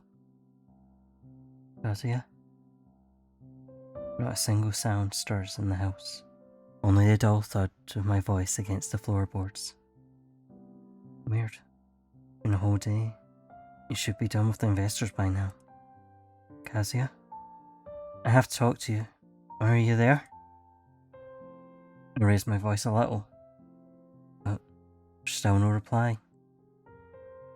Naniwa-kun? Aburatani-kun? Miyako? Oh. Silence diffuses through the empty house. Waves of darkness wash over my face. Behind me lies the doorway to daylight, still within reach, but the viscousy tendrils of fear are growing, snaking their way up my ankles. In this darkness, I spy something on the floor. A jumbled pile of shapes, slumped over like sacks stuffed with cotton and straw. Right! My stomach, which had barely settled, clenches again. Tension hangs thick in the air. The faint scent of snow from outside has already dissipated in the room's warmth. As I shuffle forward, what reaches my nose instead is a hint of rust. A bitter, salty sweet whiff of metal. I fumble for the light switch. I flick it on, and what sears itself into my sight is a sea of familiar faces sprawled on the floor. motionless. Naniwa, who bumped into me when I got out of the car, now lies quietly in a corner, Kazuya's briefcase next to him. He's as ghastly pale as the lifeless Hatsuyuki, as everyone else lying there. The people whom I knew so well, with whom I spent every day for a year or even longer. It's like they have all conspired to stage a cruel joke. But no matter how I shake their limp bodies, I can't summon those familiar voices. The floor at the foot of the stairs stained with dark splotches. In the lamplight, the gleam a baleful crimson, almost black. Lost track of how I pushed my way into each room. At first I still harboured a sliver of hope, just enough to knock and wait for a possible response. But the silence spreads like a pestilence, peeling away that mannered facade of self-deception. Absolute silence drives one mad, and yet, unfathomably, I still have enough strength to move. My body seems to act on its own accord. All I can muster are panic breaths, so loud and harsh they drown out the roaring silence. Behind so many doors lie the dead, scattered everywhere. I look, bodies limp like puppets, severed strings. Opening each door is like unveiling a crudely made diorama. They loll on the beds, fingers still clasping books that now sink into the soft carpet. Their bodies are grotesquely wedged between baroque chairs and a desk, contorted into arcs worthy of a dancer. The heavy, turbulent sweetness of rotting fruit now spreads unchecked. It seeps through the corridor, mingling with the aromas of fresh-cut flowers and welcoming incense, swelling my almost frozen brain until it's fit to burst. I mechanically inspect the rooms one by one, growing numb to finding bodies behind each door. Maybe I'm no different from the mythical Grim Reaper, who claims a life with every door he opens. What torments me most of all is that I can't find Kazuya. Before I know it, I've moved from the first to the third floor. The interval seems to have vanished into some monstrous maw. When I regain my senses, my hand is already resting on the final doorknob. Welcome in, it says don't do that. Don't do that. Don't put that man in my chat. The room I fled from last night. The door I didn't find the courage to open until Hatsuyuki. Until everyone was gone. It's pitch black inside the room. The blinds are drawn so tightly that not even a slither of moonlight peeks through. Only the acrid odour of disinfectant fills the air. I grope across the wall for a while before finding the switch. With a crisp click, everything I once imagined and prayed would never come true is laid bare beneath the sterile white light, gleaming with a spectral chill. The operating table is draped in creased, pale green gauze, marked with old but still conspicuous bloodstains. Those surgical tools that once carved and stitched flesh now lie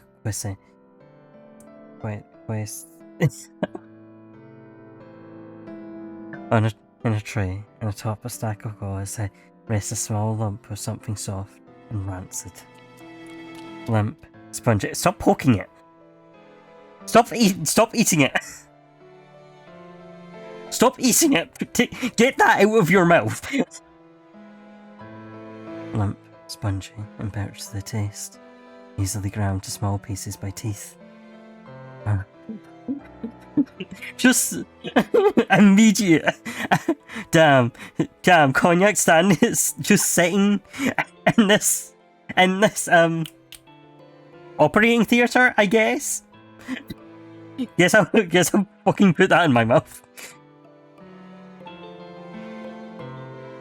My arm itches. As I shift, a feather falls from my sleeve. I've no idea when it got there. A feather with an emerald green shaft and a dazzling white plume. Gross thing on the operating table. That looks like it's for me. I look like that monster's feather, but strangely enough, I feel no fear. I doubt it matters much compared to everything before me. Calling this an operating room would be a stretch. The space is cramped. A single turn of the head and a flick of the eyes makes an unpleasant truth abundantly clear. There's no one here. This is probably where Hatsuyuki lay, and was cut open over and over. As far as I can make out, the room has been tidied. That me! Breezy, you fucking missed him! Breezy, there was a man with long hair and you missed him!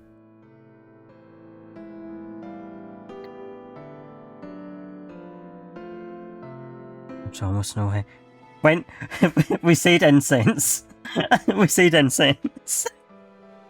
There's almost no remaining trace of who the other person might have been. Besides the operating table stands a medicine cabinet. It's full of bottles and jars, all labelled with printed tags. Opening the cabinet, I turn the labels toward me one by one. Yeah, I guess.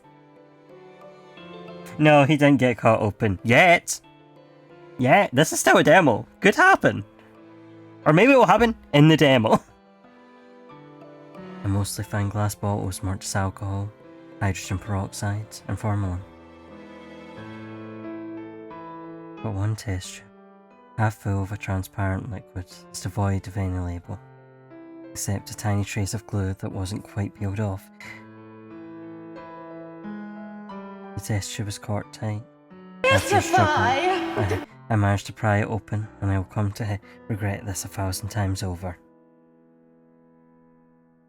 Yeah, Tori did just eat something gross off he found on an operating table, so it did turn out to be cognac, but smell. Why this of all things? From the yellow test tube gushes the cloying reek of rotten fruit. As I return to the first floor, all steps feel weightless, like I'm walking on clouds. I've come unmoored from reality. If only I could fall from here, close my eyes once and for all. Why don't I? Naniwa, Aburatani, and Miko are still lying here, motionless. They must be long dead, even longer than I realised. My unfastened Naniwa's clothes. Don't do that! My numb fingers don't quite obey. The button slipped from my fingers twice, staying stubbornly lodged in the buttonholes. It takes me about 3 minutes, maybe 5. I've lost track. Time crawls by as if my sheer force is slowing it to a halt. Peeling off the heavy winter clothes reminds me of what I've read in books about the engrossing process of preparing winter bamboo shoots. And when my fingers make contact with the cool, yielding skin, what comes to mind is the cream I smear on my face for stage makeup. Slick and warming quickly with body heat. But here there are no bamboo shoots and no fragrant creams. Only burn marks, lacerations, raw, oozing flesh hidden beneath long sleeves, and, run across the abdomen, scars from repeated slicing and stitching. That's all I see, and that alone is enough. I'm seized by an inexplicable urge to laugh out loud, but my lips refuse to curl into a smile. How unbecoming of a skilled actor to not be able to command his muscles. He's gonna throw that up, don't worry. My eyes are stinging. I keep them wide open, not a single tear escapes. So that's how it is. What on earth was going through your mind last night when you said those things to me? Turns out I was the only one fooled by you all this whole time. I dress Naniwa again. Nearby, Kazuya's briefcase lies askew. Its leather strap has snapped and the buckle has split open, revealing a small crack stained with fresh blood. I wipe it with my sleeve, but it won't come off. No idea where your owner is. I better fix you first if I'm going to bring you to him. I try to fasten the buckle and lift it. The briefcase is light, almost too light, but it's clearly smashed beyond repair. The fragile hinges can't bear the weight, and it bursts wide open, both half swinging in the air. A photo frame hits the ground. It's unmuted by the soft carpet. Apart from that, the briefcase is completely empty. The exposed lining is a dull black, which seems to swallow all the glaring brightness that overwhelms me. That's all. What is this? Flip the frame right side up. Sealed behind the pristine glass is a photograph. A group photo of the trip. One I have no memory of. Everyone is beaming wildly. The meadow and unfamiliar wildflowers behind me look so soft, even in the monochrome hues. Taken spring 1918. Better put this back for him. I wipe the dust off the glass with my clothes and hands, but drops of water keep falling, smearing the glass with unsightly marks that just won't go away. I scrub until my stiff fingertips start to ache. Only then does it look a little cleaner. Should do. I splay the briefcase across my lap and replace the polished photo frame inside. The soft velvet lining grazes my fingers, then snags them slowly, drawing them deeper and deeper. That feeling surges through my veins again, the familiar sensation that something is pulling me towards it. That's... The next instant, the world dissolves in a whirl. Darkness devours my vision. I'm seized by a brief, unrelenting weightlessness that scrambles every thought in my mind, leaving me dizzy and reeling, too feeble to even vomit. At last, a pinpoint of light pierces the veil of darkness, and I feel something cold and hard beneath me. It seems that the storm-tossed vessel has finally drifted to a halt. I'm lying on a damp stone surface. The air is thick with the scent of moss and soil after rain. Vast rock faces tower on either side of me. Their lower reaches are studded with ancient torches. On the higher cliffs loom crude carvings of massive figures, their features long since worn away by the elements. I strain my eyes, peering upwards. All I can see is a narrow strip of sky wedged between the cliff faces, extending endlessly beyond sight. Some dim light trickles down, but even combined with the torches, these depths remain shrouded in darkness. Every cranny is filled with flickering shadows of boulders. What's going on? Where am I? I struggle to my feet. My clothes are sodden with muddy water. It feels unpleasant, even disgusting. Still, I have no choice but to keep them on against the fleeting gusts of wind. I take a look around, but the only conclusion I can reach is that I'm in the depths of some unknown chasm. I remember I was touching Kazuya's briefcase. My confusion deepens. Kazuya has always had that briefcase, ever since my memories began afresh. Could he and Tatsuyuki both be hiding something from me? Too cold to get naked!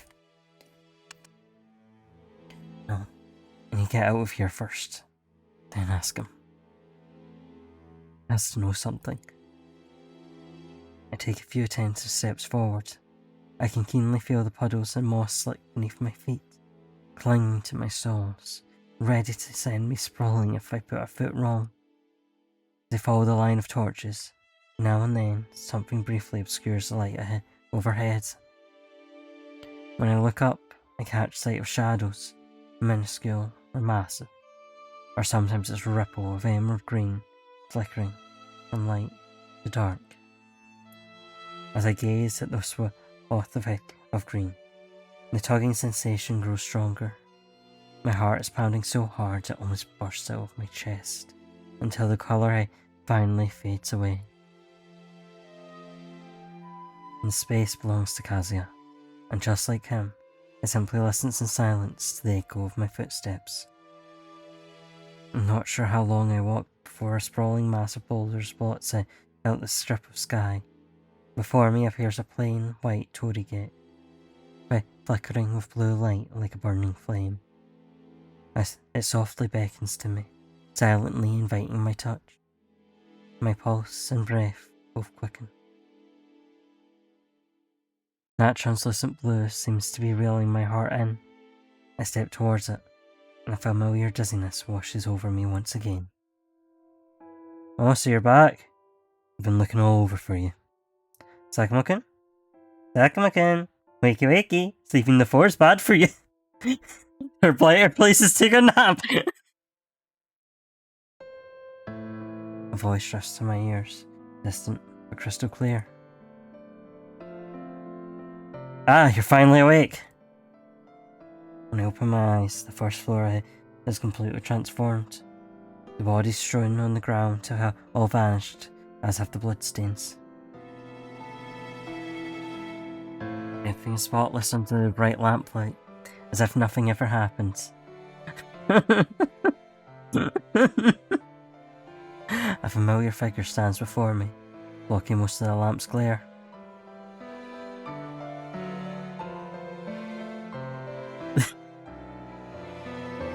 The briefcase which was in my lap now dangles from their hands. The strap and buckle are still broken, but somehow the case is neatly clasped shut. Moro-sensei, what are you doing here? I was planning to have a chat with Mochisuki-san. I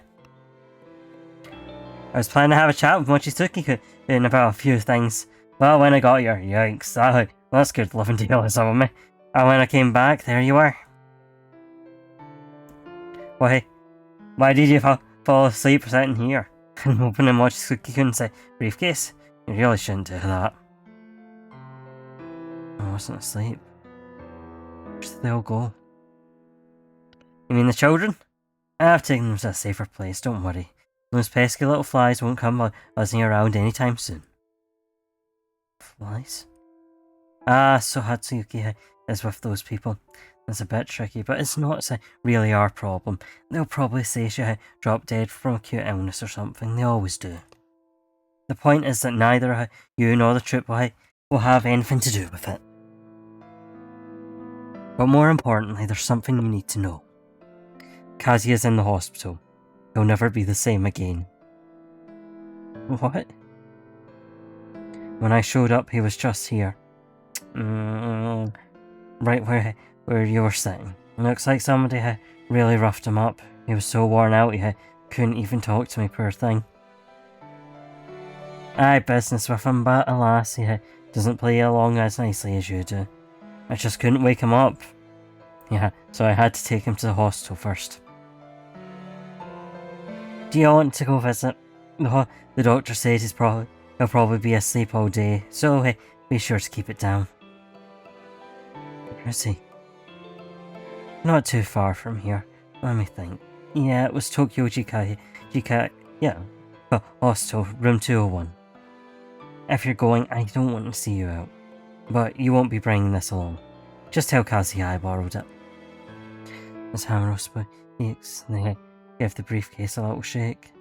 A smile is vivid on their face. I haven't even had any room to think, but I can't dwell on all this now. Got it. Goodbye then. Oh, by the way, I've never been inside. Let me know when you haven't went. How was the view in the case? Well then, looks like I really am the only one in the dark. Forget it. Kazuya's situation comes first. As for Hatsuyuki and the troop, I'll bring that up later, once he's awake. They've never been inside. They've never been inside. It's not far to the station. The bright streets are bathed in moonlight, and snow is piled high on both sides of the road, reflects in the glow of the streetlights. As I keep gazing, everything slowly gains an illusory equality. Like I'm slipping further and further away from this nighttime scene. My eyes start to sting, a sign of impending pain. On such a good, cold night, rickshaws are sparse. I stand next to the streetcar sign. The icy wind whips through the hollows of my bones, whisking away any trace of warmth. But this blast of cold is much needed. That, or perhaps certain other things, is helping to cool my head. I pull my collar tight, my shoes crunch on the thick snow. The stop gradually comes into view on a nearby street, but my footsteps grow slower and slower as I walk. I don't want to face it.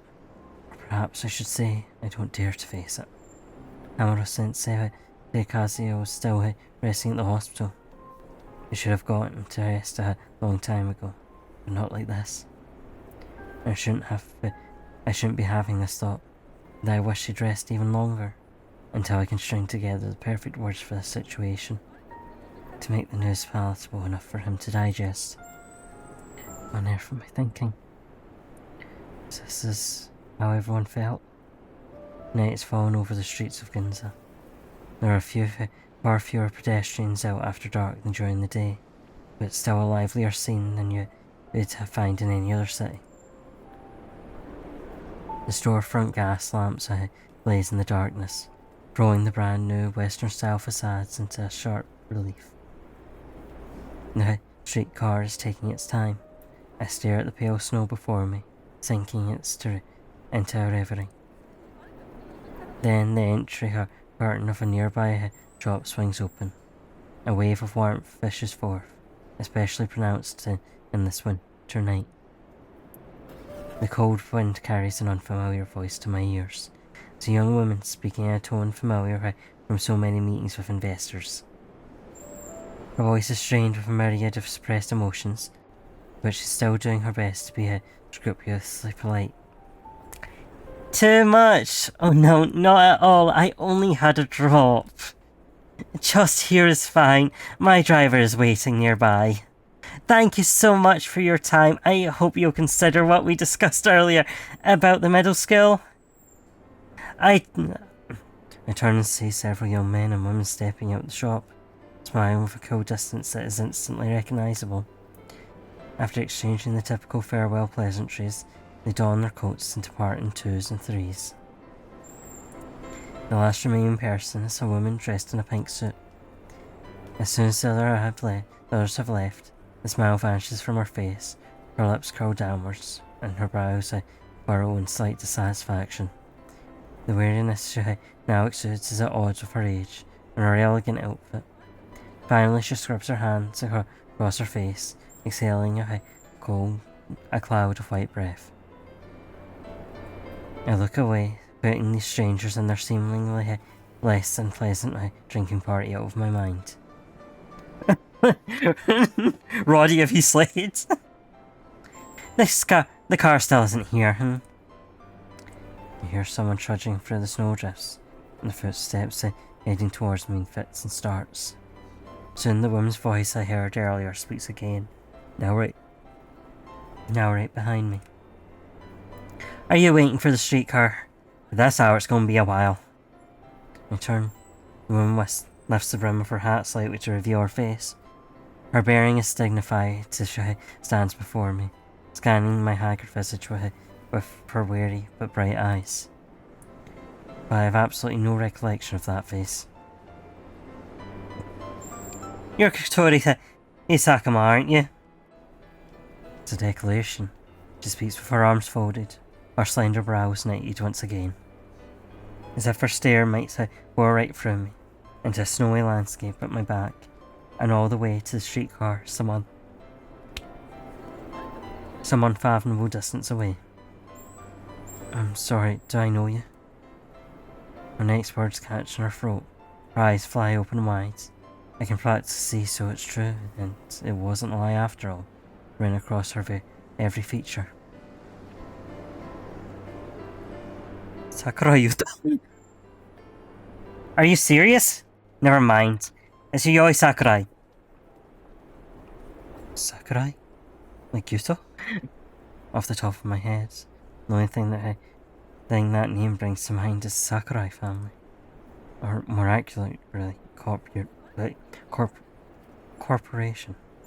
They hopped on board the Meiji restoration a few decades ago and made a fortune in textiles and foreign trade. But compared to other influential or even connected families, the Sakurai family, while endowed with eye-watering wealth, lacked what was truly important to upper class: a pedigree. She scrutinises my expression before slowly parting her lips again. Yes, that's right, one of those Sakurai. I rack my brains, but I can't remember having run afoul of a fine young lady like this, and I don't think the ship has ever received any related investments. Sakurai pinched the sleeve of her suit. They're studded with a pair of sapphire cufflinks that flashed in the lamplight. The jewels shoes glow clear in their golden settings, and they scintillate bright as flame. These are indeed befitting of a daughter of the Sakurai family. But perhaps in an attempt to emphasise their lavishness, the cufflinks are encrusted in so much gold ornament it overshadows sapphires. That seems to be a waste of such fine gems. Sakurai purses her lips. A trace of regret enters her expression. I wanted to say, I thought they were lying to me, since after all... No, forget it. Pretend I didn't say anything. You don't know me, and that's for the best. If anyone asks, just say we didn't meet tonight. It'll be better for both of us. If you're waiting here, it must be keeping you from something else, Jess. And it's so cold out, I'll give you a lift. Think of it as an apology. As I mentioned at this hour, it'll be ages before a streetcar shows up. They're going to be frozen solid. Perhaps because of all this bizarre goings on, and people I've been dealing with lately, Sakurai's behaviour doesn't strike me as unusual. It even sparks a faint, surreal sensation that I've come back in touch with human society. It's not a bad feeling. Since I remember nothing, and this is all clearly a hindrance to her, it must have something to do with my forgotten surname. If so, it'd be best if we owe each other nothing. I'd appreciate that. I'm going to Chikai Hospital. Oh? Very well, here's my card, let's go. A black car slowly comes to a stop at the side of the road, and a young woman gets out and opens the back door. Sakurai signals to me to board, and then she herself settles into the passenger seat. Alright, I need to run ads, BRB, get up, stretch, all of that stuff. Hands you my car and runs.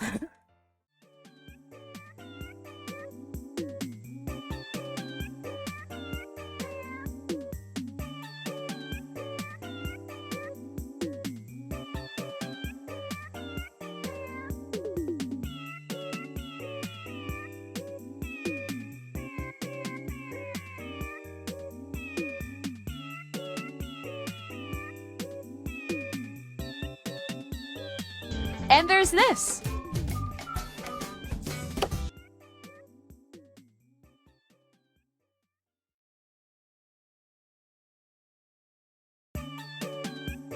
And there's this.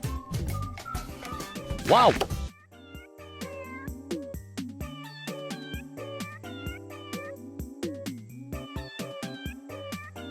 Wow!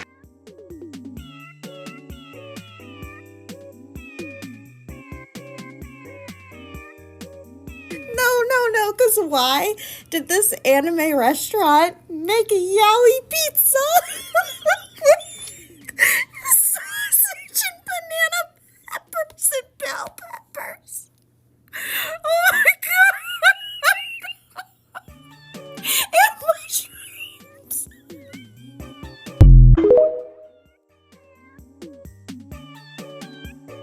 Wow!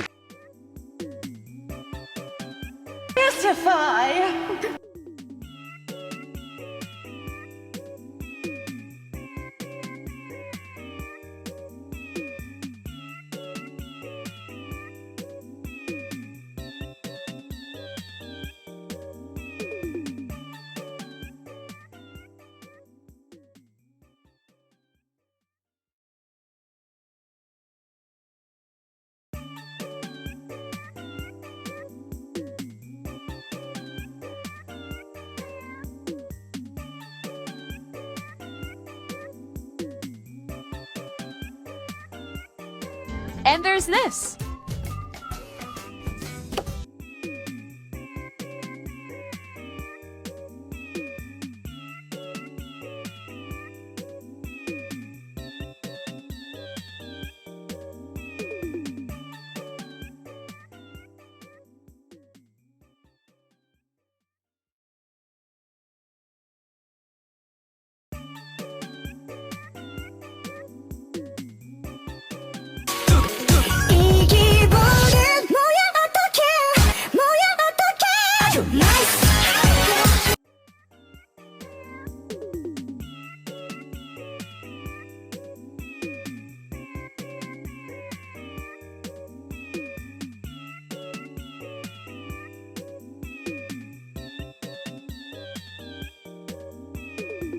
And there's this.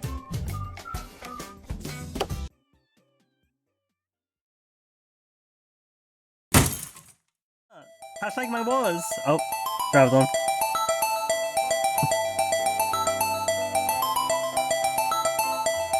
on. Okay. Sakurai signals to me to board.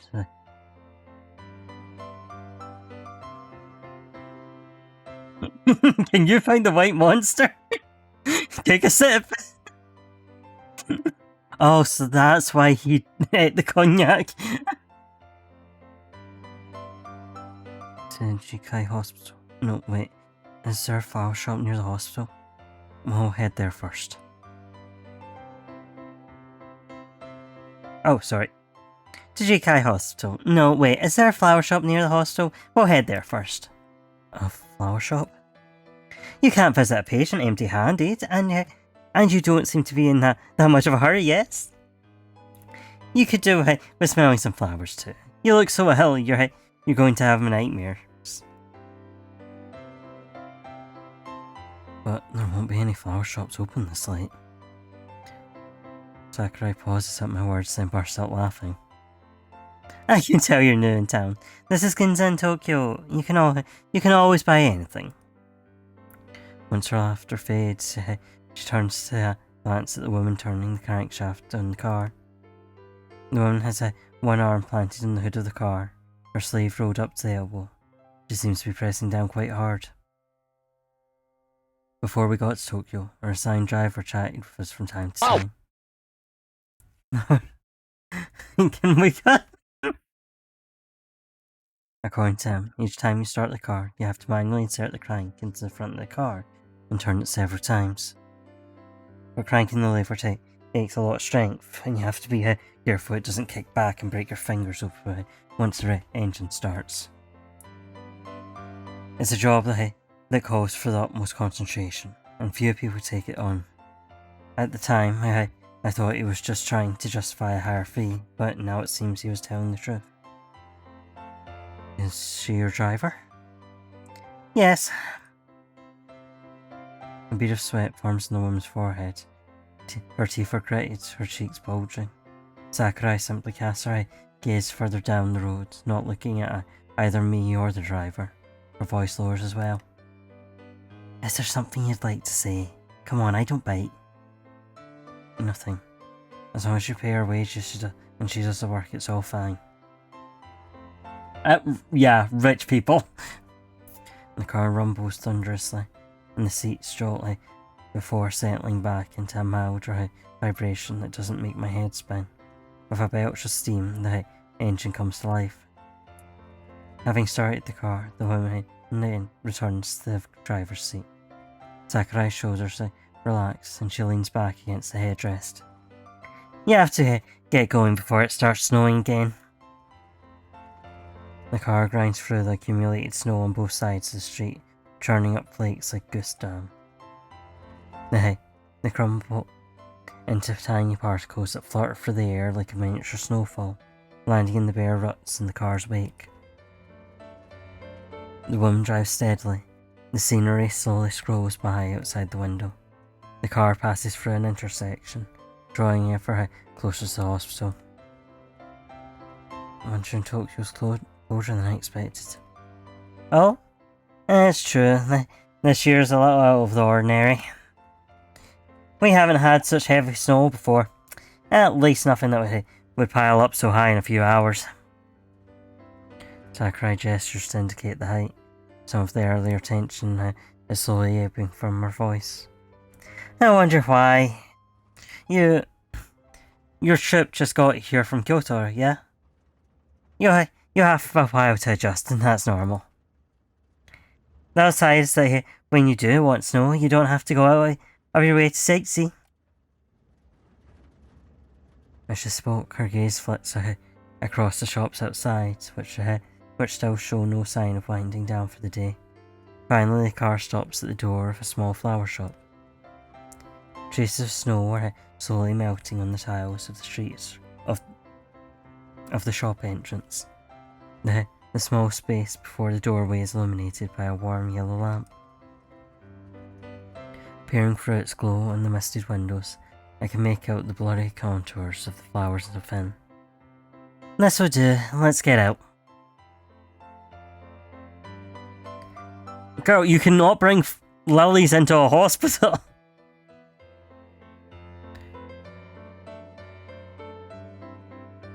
Flower shop is suffused with the scent of fresh flowers and leaves and a hint of spice. The breeze stirred by the opening door wafts with aromas towards me. The warm air gently caresses my taut nerves, leaving traces of fragrance. Sakurai easily weaves her way through the display cases, moving past organza, washi paper, and wrapping ribbon. She stands head bowed against a glass jar of fresh cut flowers, surveying them intently. For someone who's ill, I think... No, not lilies. Decidedly not lilies. Damn. Here you're dead. Lilies, carnations, and... Oh, they have snowdrops here too. Nah, sure. They look fresh as well. How about getting some of these and arranging them in a basket? Are snowdrops suitable for the sick?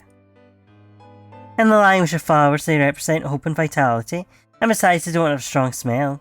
I think it should be fine. How about you? Hope and vitality, huh? Let's go with that. Thank you. Sakurai calls over the shop owner, besides a handful of white blossoms, their heads drooping like wind chimes. She asks for several other common flowers. As the sisters snip away busily, I reach for my wallet, but she stops me. I was the one who suggested coming here. Consider it my treat. But... She shakes her head, her expressions tinged with a smile and a sort of affable ease. It seems somewhat out of place given that we've only just met. Sakurai must know that as well as I do. But perhaps late night's fatigue dissolves certain boundaries, and so that smile stays poised on her lips. Or take it as a thank you gift for our conversation earlier. I really enjoyed your reactions. Ma'am, your flowers are ready. The shop owner holds out a basket. Sakurai picks it up and thrusts it into my arms somewhat brusquely. The soft, fragrant flower petals tickle my nose, and for a moment, I can't find the words to refuse. My stupefied look must be quite amusing. Sakurai finishes paying and looks over at me. Once again, she doesn't suppress the upward quirk of her lips. Well, why are you still standing there gawking? Let's go! The car's already running. Oh, right. Back in the car, the light scent quickly fills the enclosed space, making the atmosphere a little more relaxed than before. I remember you work in a theatre troupe. I nod before remembering that she can't see me from up front. I shift my gaze a little awkwardly to the leather that encases the back of the car seat. The leather is crisscrossed with dense organic wrinkles, which segment it into countless miniature triangles. It's mesmerising. Yes, the Emerald Eye Trip. Have you heard of it? Not only have I heard of it, I know about the accident you had and your head injury. What? There's nothing surprising about it. Our family and yours me and the Sakuma family, we work together sometimes. This sort of news that would reach me even if I didn't seek it out. At this point, Sakurai folds her arms again. Her fingers strum against her clove joints with a light skittering sound. The Sakuma family. So on top of the magic, they wield this much influence. Enough for Sakurai to bring it up with me. It really would be best to stay blissfully ignorant.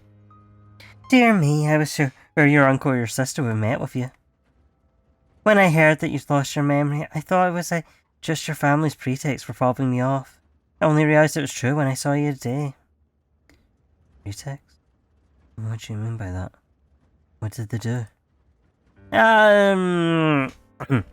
Nothing, it doesn't matter. In any case, if you plan to go back, no, given what your sister's like, she'll make sure you go back. If you're still completely in the dark then, it would be far too late. Wouldn't you like to know, Weather Boy? Oh well, what I'm about to say may not be best coming from me, but I think you should at least know some of the facts. The current head of the Sakuma family is your uncle, Minoru Sakuma. Your parents never mind that. The point is, they left you and your young sister Serena to be raised by him. It's been over a decade since then. Sakuma-san was a highly capable man, but when he was running the Sakuma family business, he wasn't too fond of the Sakuma name. And so, as far as the public knows, the family enterprise has nothing to do with the family itself. That's why it's understandable that you don't know about it. The original cover story was that, being the eldest son, you have your own dreams and aspirations. As such, most people believe that Serena will ultimately inherit the business, and your head injury truly cinched it. But if you were to come back, that would change things, especially after Sakuma-san alerted our family again. Serena has spent the past few years shadowing Sakuma-san as his apprentice. She's changed so much, I can't say I understand her any longer. She's a bit too headstrong, and her tactics can be rather underhanded. It's in all sorts of things, including when it comes to her brother. Not to mention how the Sakuma family also... Are you listening? When she mentions those two names, Minoru and Serena, a familiar splitting pain suddenly courses through my skull. My headache, which had subsided over a year of recuperation, now flares like a furnace rekindling from embers. Yeah, what do you mean by quote-unquote brother?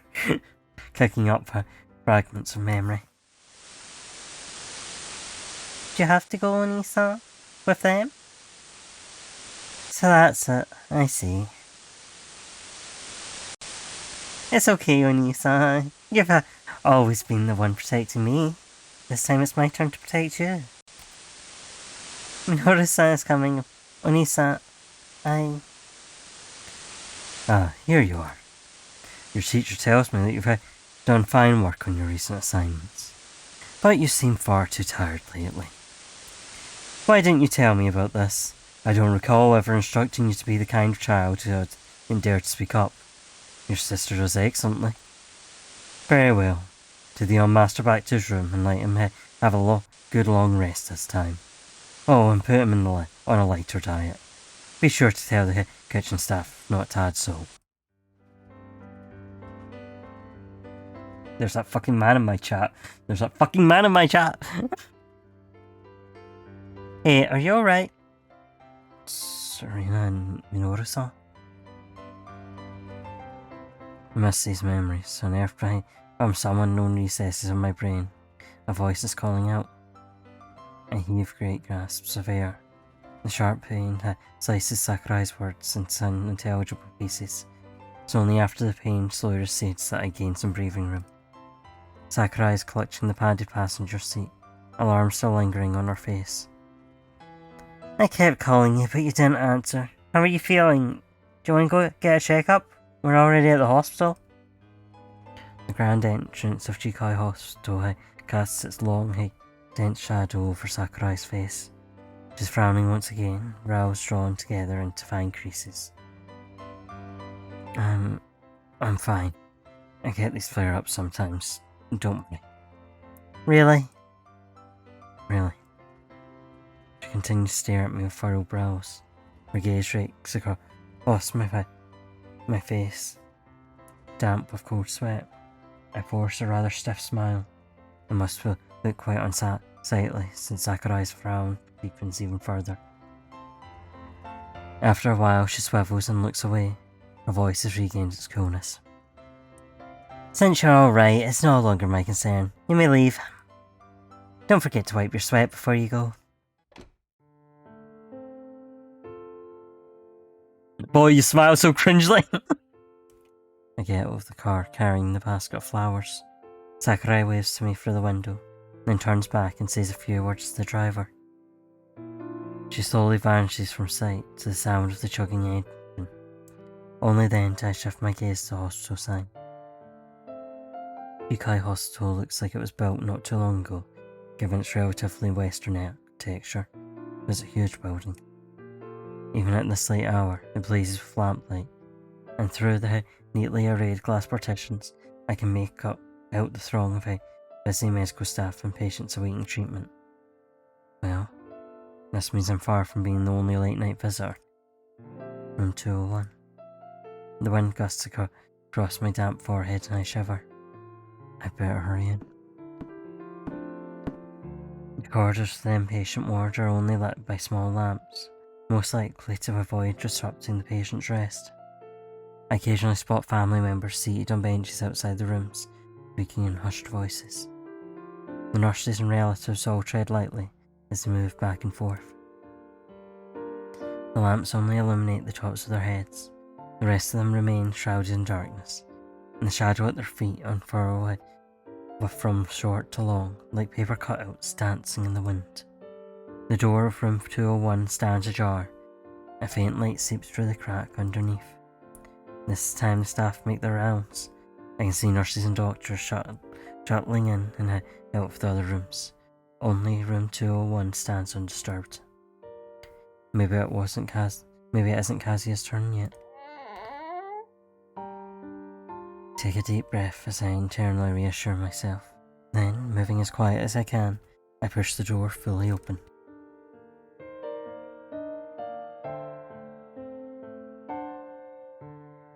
There's no one else in the room, only Kazuya, lying silent on the bed nearest the window, still a colourless sculpture. The pale moonbeams and pale lamplight weave together to form a gauzy veil, which drapes down to kiss the back of Kazuya's hand, where the intravenous needle pierces the pallid skin. I hold my breath until I see the slight rise and fall of his chest. Then I can finally let the pent-up air come rushing out in a sigh. So glad. So glad. I gently clear a space among the objects lighting the bedside table and set down the flowers I'm holding. Their faint scent pervades the room, and Kazuya's brows, drawn so taut even in deep sleep, seem to gradually ease. Only now do I notice that his collar has fallen open in his sleep. Between the folds of fabric, I catch a glimpse of his slender neck. I can make out the blue veins beneath his thin skin. I reach out to help adjust his collar. When I brush against his skin, I vaguely sense that something is different from ordinary skin. There's a certain dry smoothness to it. Just like exposed flesh. My fingers tremble a little as I part his collar and uncover what is hidden beneath, leaving it quivering in the cool air. The muscular fibres that should be covered by skin are instead laid bare. I can see every slight twitch of the vibrant scarlet sinews. The wounds are irregular in shape, and an eerie blue glow flickers around their edges, casting a ghastly aura upon this corpse-like form. Rather than shock, worry, or any emotion of the sort, what floods through me first is a wild, unseemly joy. Those don't look moist. They're not oozing any fresh fluids. They must have been made a while ago. Not as far back as a year. I know it's recent as the past few days. Kazuya's alive. The wounds are perfectly even where they meet the skin. I can even picture Kazuya pointing the tip of the knife at his own chest and slowly, methodically carving away his own flesh, leaving behind those scars glimmering blue like an octopus or a jellyfish or plankton drifting through the deep sea night. Hatsuyuki's words slowly reverberate within my head. Is this magic again? No. But even with these wounds, Kazuya's body bears no signs of suturing. He's still alive. He's alive right now. My gaze remains helplessly fixed on those strips of exposed flesh. They rise and fall with Kazuya's steady breathing, imbuing them with raw, bloody vitality. In the stillness, thoughts slowly unfurled tendrils through my mind. Outside the window was deep darkness, and silence reigns within. It's so quiet I can hear the fluid dripping from the glass bottle. This atmosphere lends itself to the wildest speculations. It almost urges the mind to run rampant. But no matter what, I refuse to delve any further into my growing doubts and suspicions. Why are Kazuya and Hamuro-sensei, and I, the only one still alive? But the thought that they're still alive should be enough.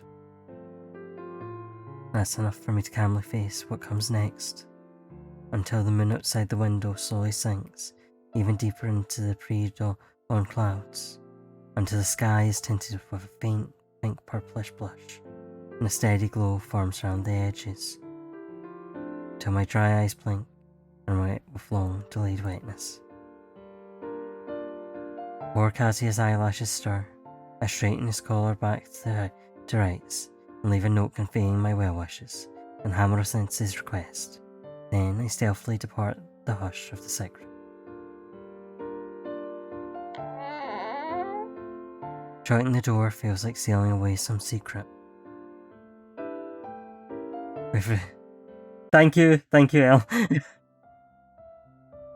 In that case, if this is halfway, I think I'll end off here today because it's starting to get late and my voice is starting to get shot. Let's see who is live for the raiding. I will schedule in the rest of this for next week then, so we can have a second stream of the demo. Oh sweet, Chris is live. Big demo. Yeah, thank you to the devs in chat. Thank you to everyone from the team who is in chat and has been helping. Has been helping support. Thank you. Thank you for being here. I really appreciate it. I hope you guys can make it for next. First, continuing the demo. We'll be back tomorrow. We'll be finishing off Digital Devil Saga. My like I said, PS2 has been backed up. So if my PS2 dies, we are sorted. Yahoo! Hell yes! Alright, thank you very much everyone.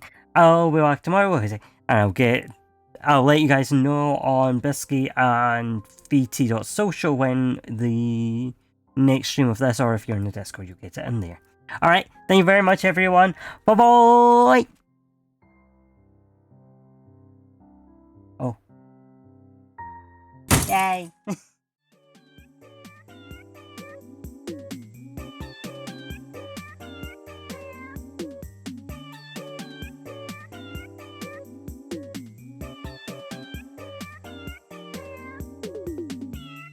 Fuck off!